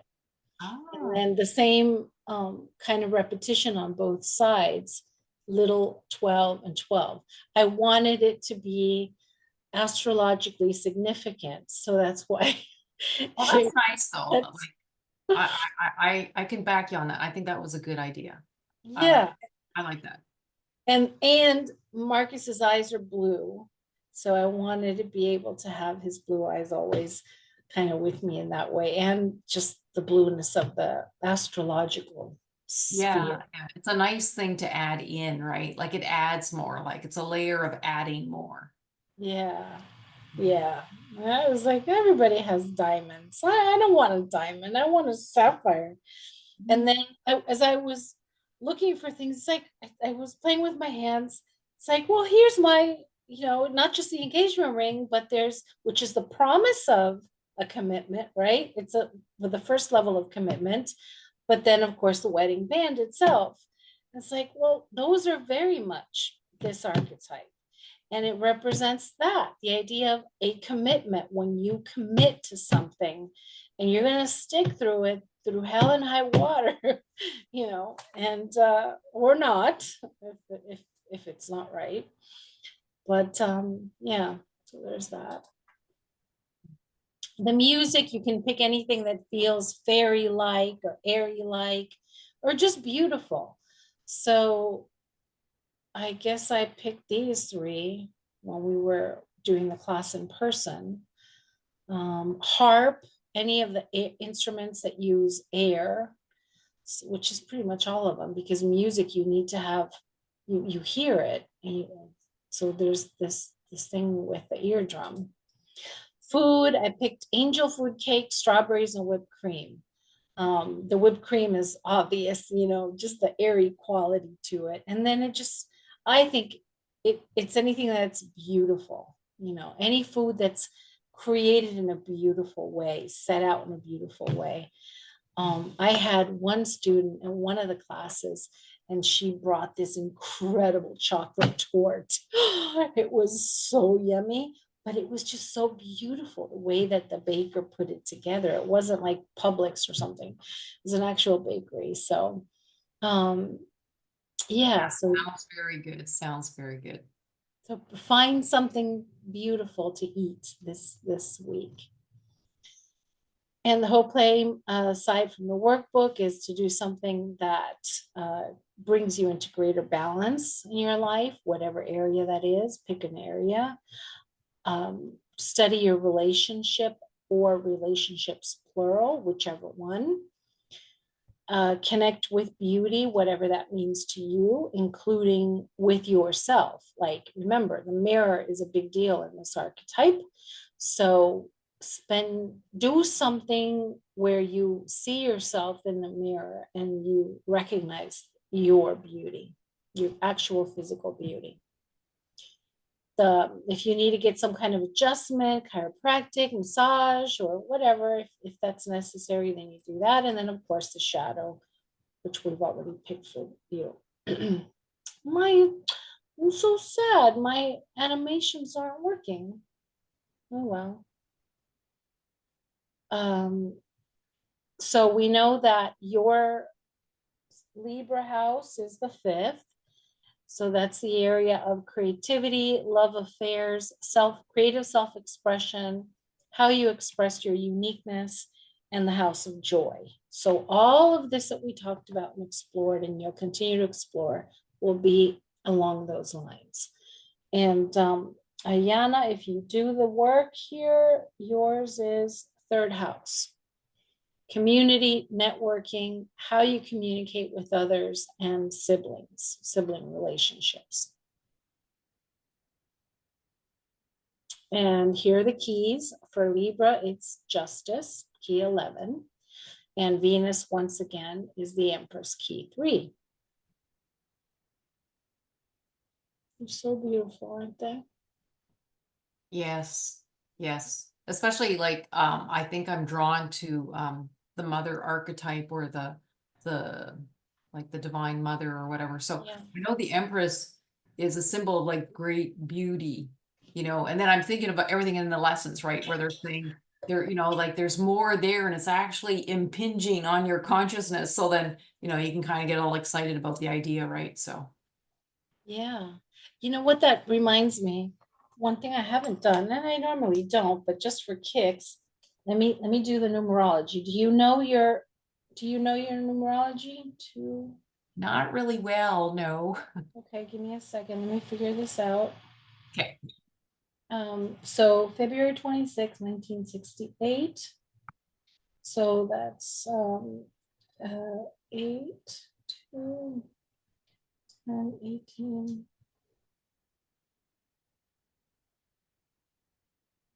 4. Let me make sure I did this right. 4, yeah, which is 6. So 2 plus 8 plus 6, right? 2 plus 8 plus 6. 16. And that's a 7. So your birth date gives us key 16 and 7. So that would be the Tower and the Chariot, which is really interesting because then we have Mars and Cancer. I sort of have this theory about Mars. I was reading up about like when you have like a day chart or a night chart, and so it was like Mars was considered the difficult planet in my chart. So I kind of feel my working theory is that when Mars gets converted to the light side, from the dark side type thing, it can be used for great good. So, but anyways, Yeah. just as a tangent from you're saying key 16 Mars and then key Yeah. 7, because in a way I feel like they don't necessarily go together, but yeah. Or it was 16, 1 plus 6 equals 7. Is that what it was? Mhm. Okay. Yeah, just something to explore. Yeah, the reason that I thought of it just now was because the Empress, I'm a double 3. When you reduce my birthday, it's 12, 21, and 3. And then there's also the numerological summation, reduction, whatever, of your name. So if you know how to do that, you can get your name too. One represents your like destiny path in life, and the other one's a personality, similar to, for example, the ascendant and the moon, you know, kind of a thing with astrology. So I love numerology, and you know Bode really goes into that too. But he doesn't, I don't think I've ever seen him reduce the names in true numerology fashion in any of the material. Let me quickly do Ayana's. It's 5, 1, 1977. 10, 10 and 14 is 24, which 6. So hers is 12, 3. Oh, there you go. So Ayana, your birth date reduces to, if I did this correct, 5 and 1 is 6, and 1977 is 10 and 14 is 24, which is 6. So 6 and 6 is 12, which is 3.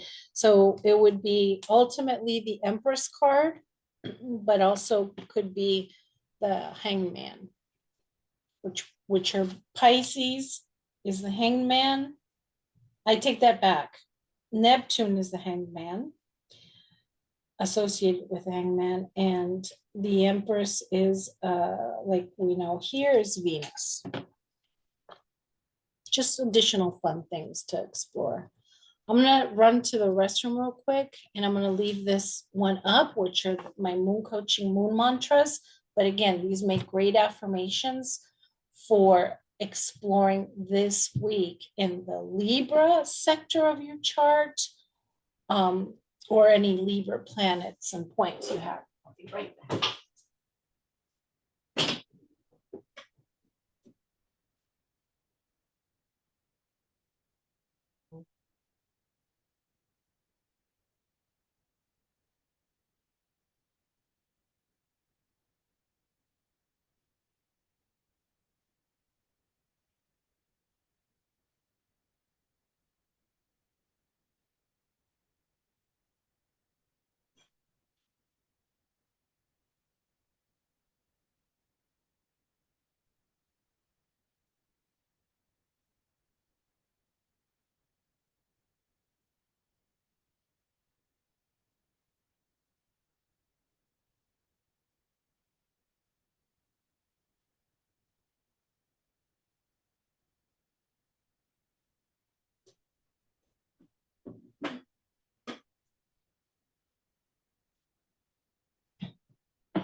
think we're almost at the end. Oh, I already did this.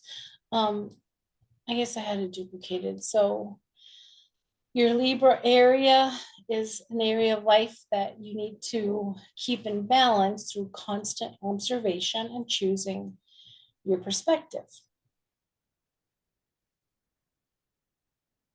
All right, and here are both your charts. So your 7th house is, as we've already talked about, Capricorn for Lynn, Aquarius for Ayana. And Venus for both of you in the 8th house, Venus in Aries for Lynn, and Venus in Aries for Ayana. Oops, I had these out of order. I totally have them out of order. Okay, so Libra rules, like we've discussed, the 5th house for Lynn and the 3rd house for Ayana. And planets in Libra. South node for Lynn and Ayana, Pluto, the moon, and the north node. So let me spend a couple minutes here for Ayana, since we haven't really talked about hers. So Pluto is keyword transformation. It's alchemical transformation. It is the process of death and rebirth. And bottom line, power, power, power.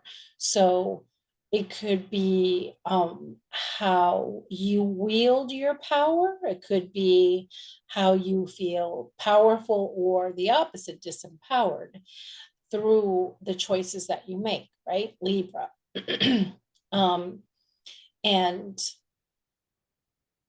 the idea of being able to transmute some of the shadow aspects of your consciousness through relationships, through the way that you relate with others in your lives. And in particular, I would kind of dare to say your siblings, since it's in the 3rd house, right on the cusp. So relationships or people within close proximity, since the 3rd house also has to do with the neighborhood or your immediate surroundings. It could be that there's some kind of alchemical, the opportunity for transformation of some kind through the people in your daily life and that surround you on a day-to-day basis.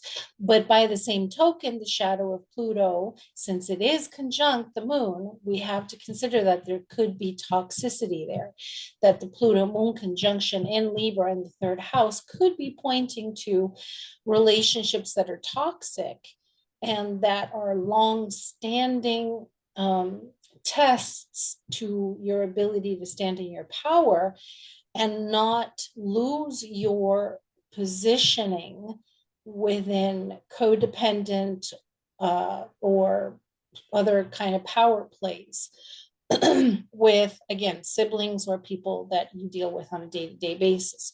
And now the nice thing is that it's very close to being a conjunction with the North Node in Libra.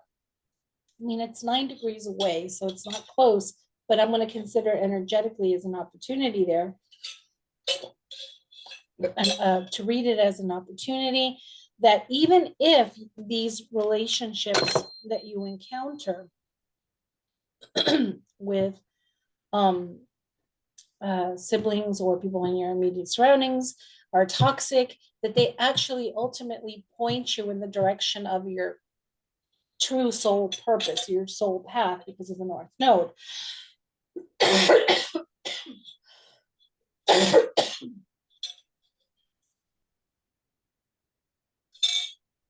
Sorry. So, and because it's all in opposition to Venus, again, not exactly precise mathematically, but energetically, if you're sensitive, it is could be considered opposed by Venus.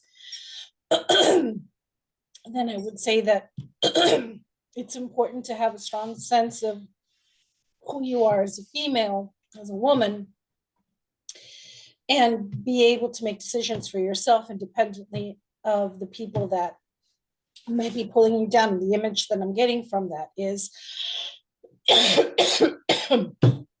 sorry, the pollen is toxic to me.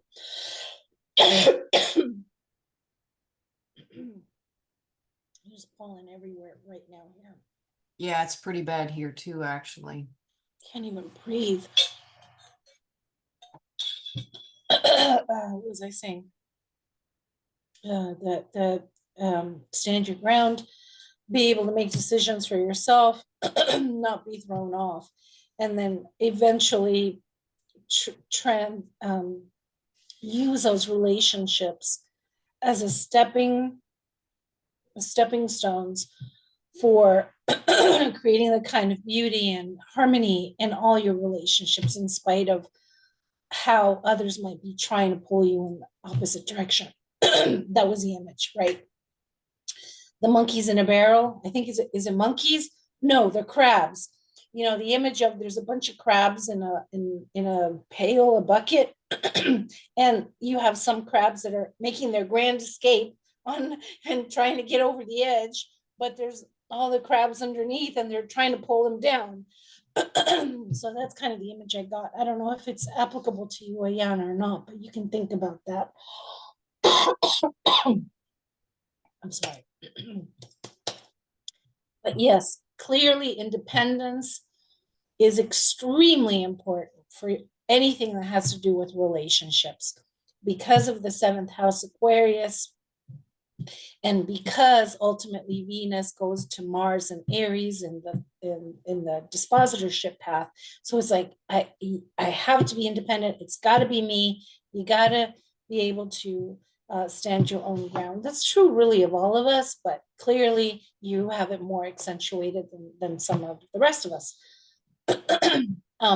So hopefully, Ayana, if you're going to be with us next meeting, you can chime in and let us know if that is applicable or how it is that you actually experience this incredible dynamic. Did you see anything, Lynn, that either about yourself, in addition to what we've already discussed, or even for Ayana, if you recognize something that I didn't? No, I don't know that I have anything to add right now, but I'll certainly spend some time looking at it and just like taking the time to kind of reflect on it. Yeah, definitely. I mean, I could easily have said the same thing for you in a way, because even though you have Saturn on the cusp of Capricorn on the cusp of the 7th,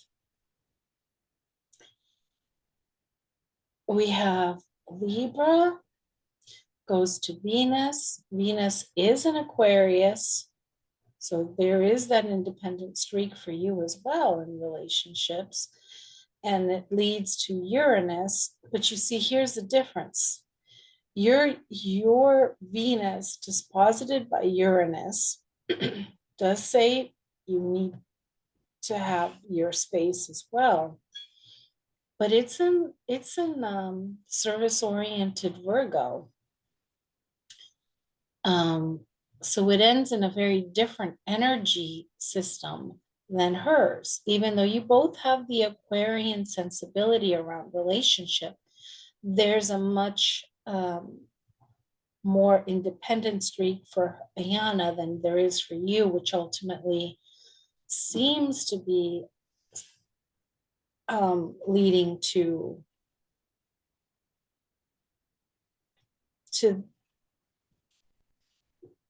service in terms of the clearing that needs to happen. I'm not really sure how to word it. And there's Mercury, but it also goes back to Aquarius. So there is this bouncing back and forth between Aquarius and Virgo in your relationships. I don't know. How do you experience it? Or you don't have to answer if you don't want to, but just something to ponder. I'm just curious.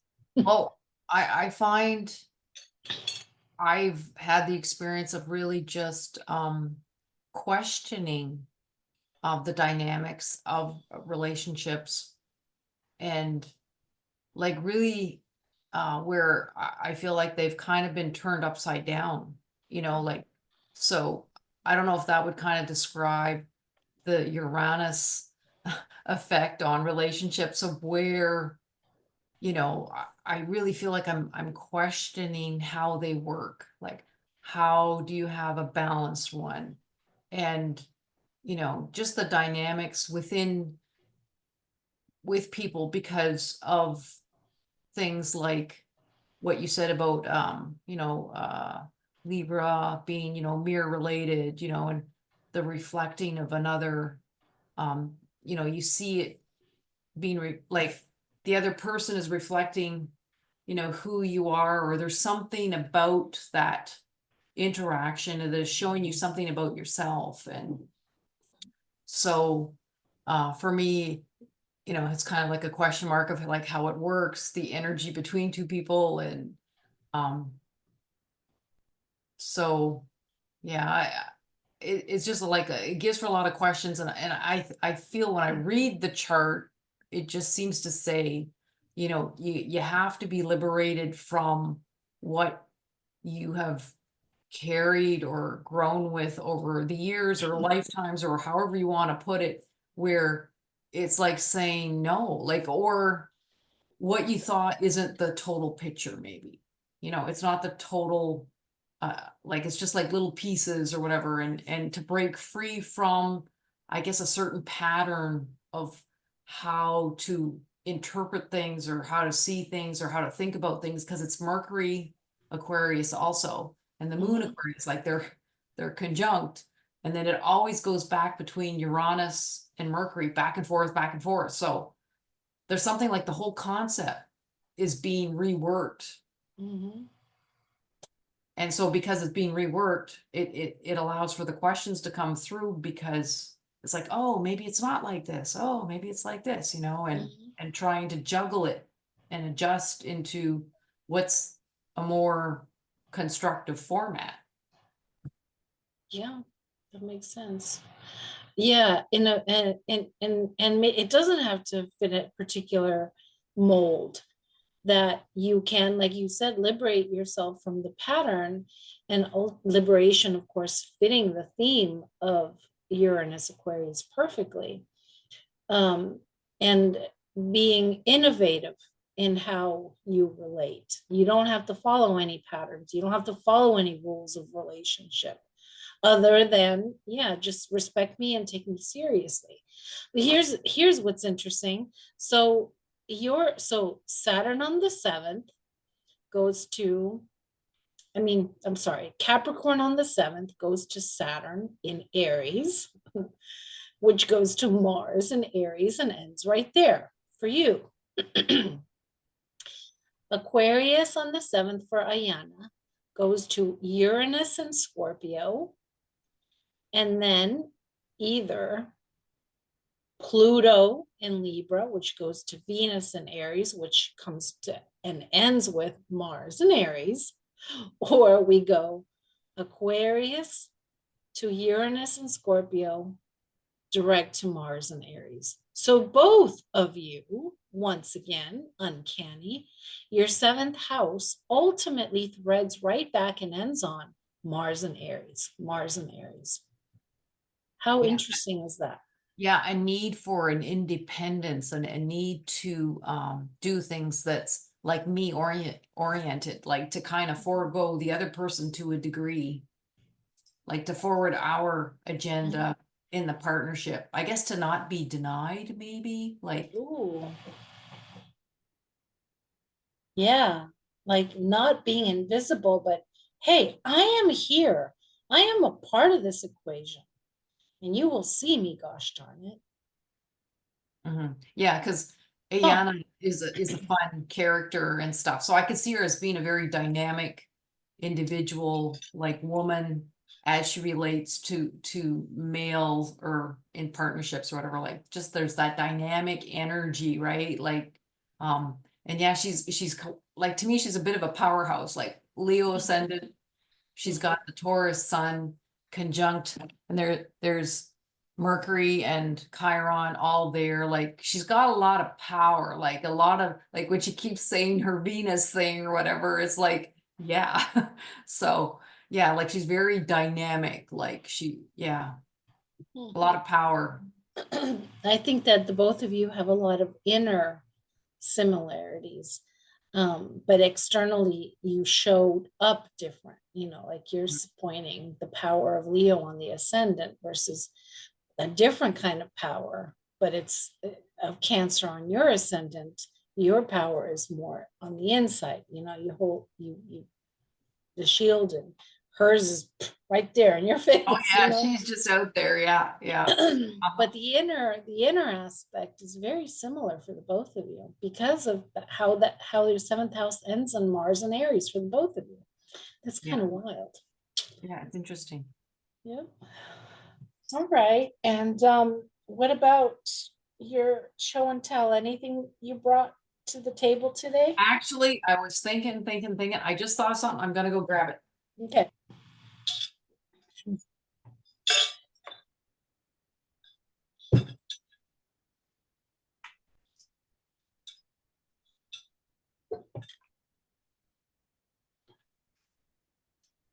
Because you were mentioning something about like antiques or I remember antiques. And so I have this necklace that I got from my aunt, and she says it's an antique jewelry piece. So I'm gonna try and show you. It's got a Egyptian figurehead. Let me see. I'm not sure who it's supposed to represent, but it's got like an Egyptian figurehead on it, which I thought was kind of interesting out of all things to pick, right? And then the traditional cross, right? So there's that. And the other thing I was thinking of was like key 11 with the sword. I recently acquired a rose crystal wand. I thought, oh, well, that could be kind of like the sword idea. So yeah, totally. yeah, yeah. And I guess that's it. Good. No, that's great. Okay. I think I pretty much showed you all of mine. Beauty. Oh, I have a pendulum on the hand hanging from it. A pendulum so that if Libra decision making. Oh, nice. The mirror behind me, the Buddha head, the sword, flowers for beauty, this statuette that I've had for a long time, made of like some kind of, I don't know what it is. Oh, nice. Relationship. I showed you the sword, the wedding band, and all that. And okay, do you want me to pull cards? Yeah, let's do that. That's fun. So I'm not sure which one. I didn't get a tarot deck, so I'm just gonna do I'll show you what and you can tell me what you think. There's the mirror cards. It says the mirror cards, a powerful tool to enhance your relationship. Then there's heart and soul, which is their heart-shaped, answering questions about love, life, and the impermanence of our physical existence, yada, yada. And I thought this would be fun too. This is Mars and Venus cards. This is an old one. Let's see. So should I pull? Those are very tempting. Let me just do all three. What the heck? All right. The mirror cards will be something for us to know that we need to, that would be good for us to know about, work with, in our seventh house relationship structure. How about that? Okay. Yeah, that sounds good. So tell me when to stop.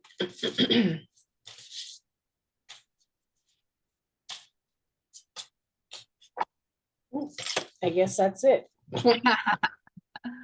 So you got expression. Oh, that's very pretty. It's really cool. Yeah. So Oh, and it's 11. Number 11. Yeah, go 11, yeah. I'll take a picture as always and I'll put it, but so I'll just read a tiny snippet of it. Sure. Show what you are, or else deprive the world, and worse, deprive yourself. Expression is letting how you feel on the inside show on the outside. I'll just read the whole thing. You might want to consider your immediate response to drawing this card, or lack of it. For your challenge is to allow a more demonstrative you to come forward. You probably believe that you are naturally quite inexpressive or reserved. Boy, isn't that Capricorn? I know, that's too funny. That's too funny. And may even consider it a quality. But in reality, it is one of the ways you have learned to protect yourself. And the situation is asking you to drop this somewhat colorless behavior so that you could be more seen. You brought that up. That's No. funny. You picked that card, or the card fell out. Yes, yeah. So that you can be seen, known, and possibly loved a little more. Being contained, restrained, and generally cool may be an image that works in the movies, but it's definitely a problem in real life relationships. Why should someone who says, I'm really happy, but whose body language says something else, be believed? How would you feel if a person you cared about acted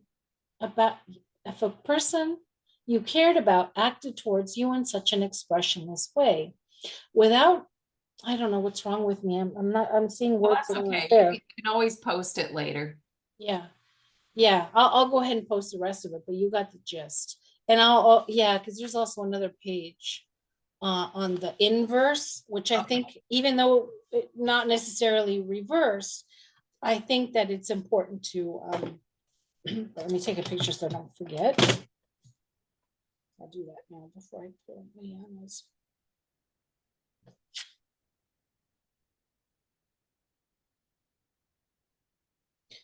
Okay, now we'll put one for Ayana.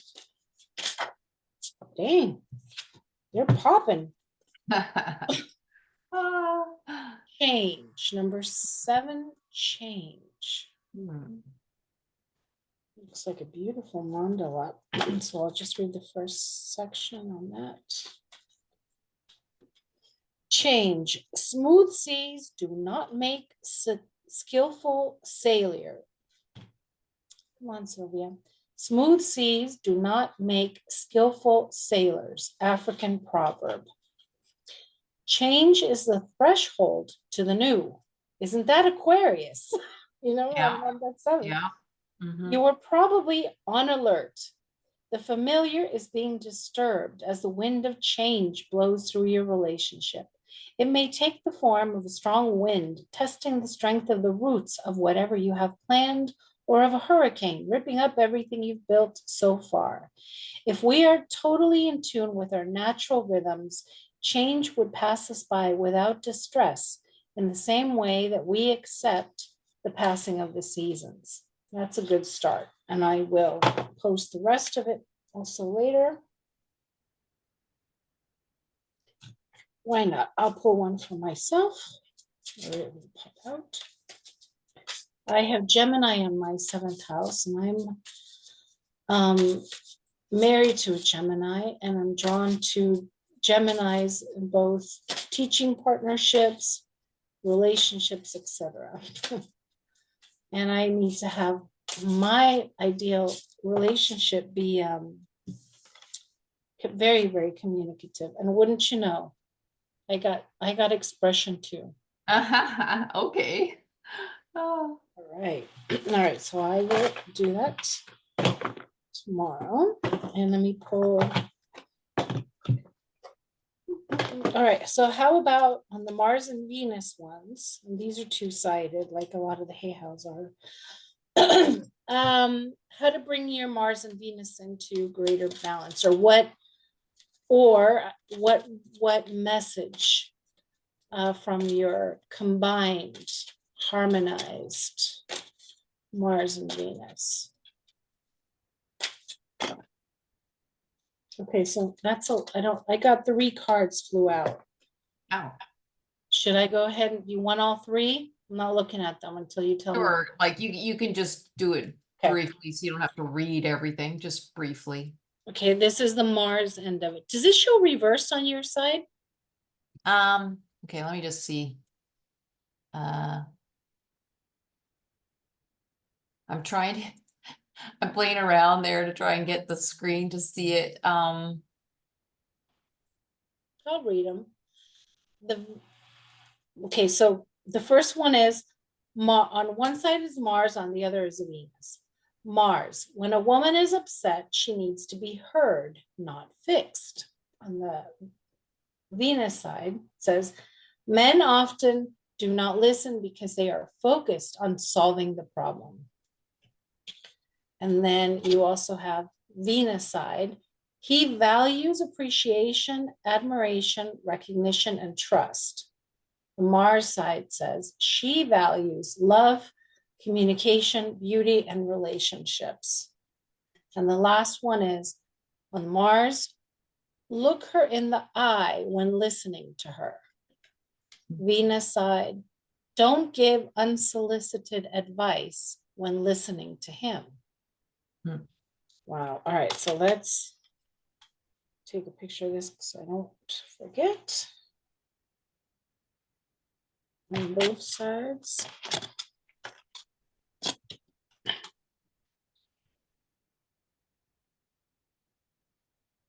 Okay.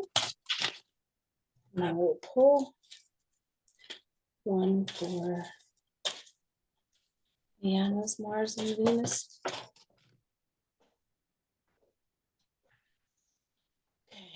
Okay. So the Mars side says, call her from work and tell her you love her. Venus says, leave him a love note that only he will see. So you can each see how these apply if to your Venus and Mars.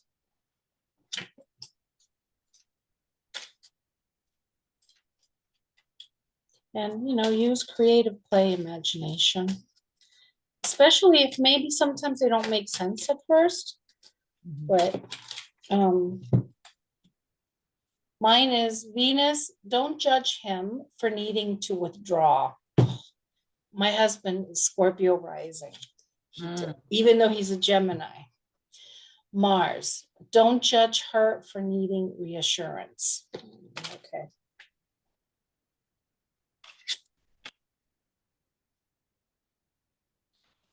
And the last one.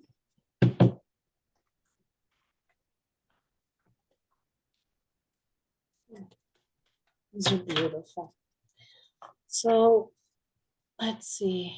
What should the heart be a message from? No, we did Venus. Should this be the 7th? What did we do? The first one was. It was like, what do I need to know in the 7th house? Okay. So then we did Mars and Venus. So this could be Libra itself.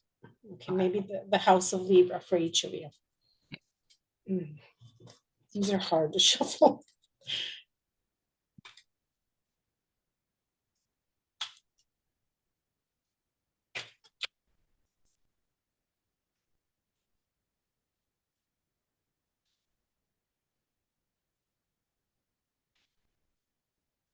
So this is your Libra on the 5th house.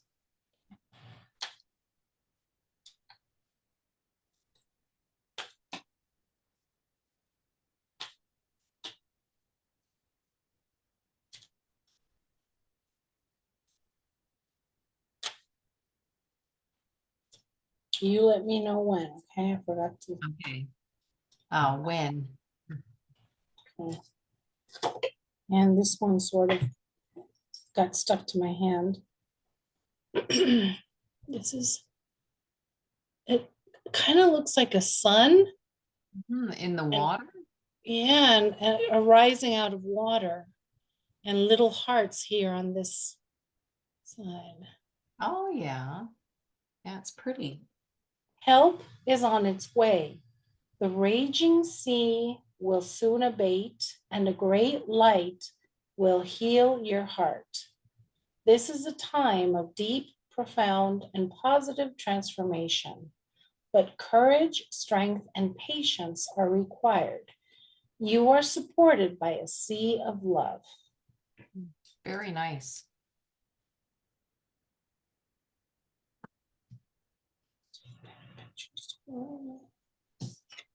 Okay. Right, and now we'll do Ayana Libra on the 3rd. Message.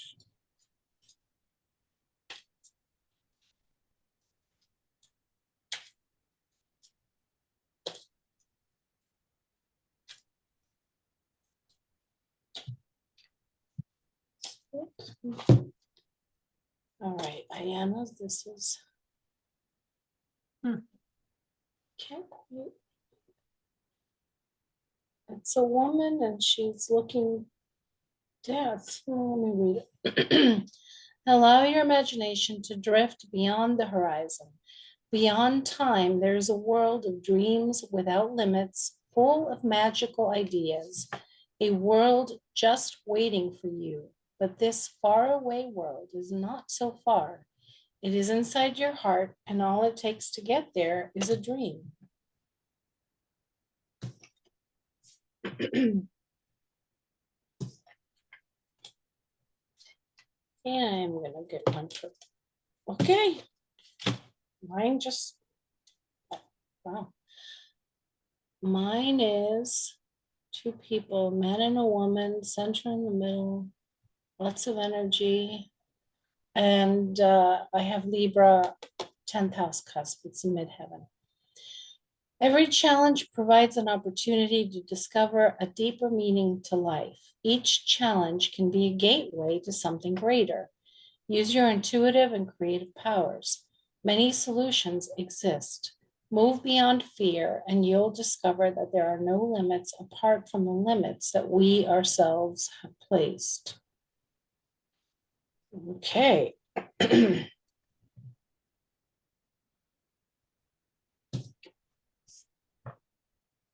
So give me until tomorrow or, yeah, tomorrow hopefully, because Marcus is home on Tuesday and we're going to be out and about. But so hopefully tomorrow we'll have this posted.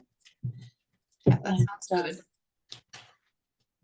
especially the first one, since there was a lot more material in that one. Okay, I think, are we done? I think that's it. Yeah, we that's did it. Yeah, and I did not make it on time. Oh, well. So That's hopefully okay. it was a good class. And did you see my message that we're gonna be out of town to celebrate Yeah, his I did see it, and I'm thinking probably in order to have time to kind of digest the information that I'm thinking, I probably wouldn't be ready for Friday. Yeah. So even though I'm like game, if let's say everybody said, oh, let's do Friday, but I'm thinking, oh, to have the time to kind of digest it and stuff and work with it more. You know? I feel the same way. I'm glad to hear that. And then, yeah, I think I'd rather. But then it would be wait too rushy too, right? Because if you're getting ready to go away and stuff, and you got all this stuff going on with packing or sorting or whatever it is you're doing, then yeah, you're gonna be so pressed for time that so Yeah. probably better to go like another week. All right, we shall do that. So I will see you in a couple of weeks. Enjoy the time, and it's actually good because with Libra being in the midpoint, it's actually another really good breaking. Yeah, it's good to have the time or whatever. So anyways, I hope you have a good trip and have fun, rest up and We're filling chill up with and water. oh, We that got sounds good. last minute, really cheap. Just it's a short cruise again. Yeah. We Oh, couldn't go for his solar return where we wanted to. We couldn't find one that went far enough out, but we want the energy anyways. So it'll be nice. We love being on the water. We almost didn't do it, but it's like we need a break. Yeah. Yeah. So, Oh, sounds like fun. all right. Then I'll see you in a couple weeks. Be blessed and have fun with it. Yeah. Thanks. Okay. Have a good rest of the day. Thanks, you too. Bye.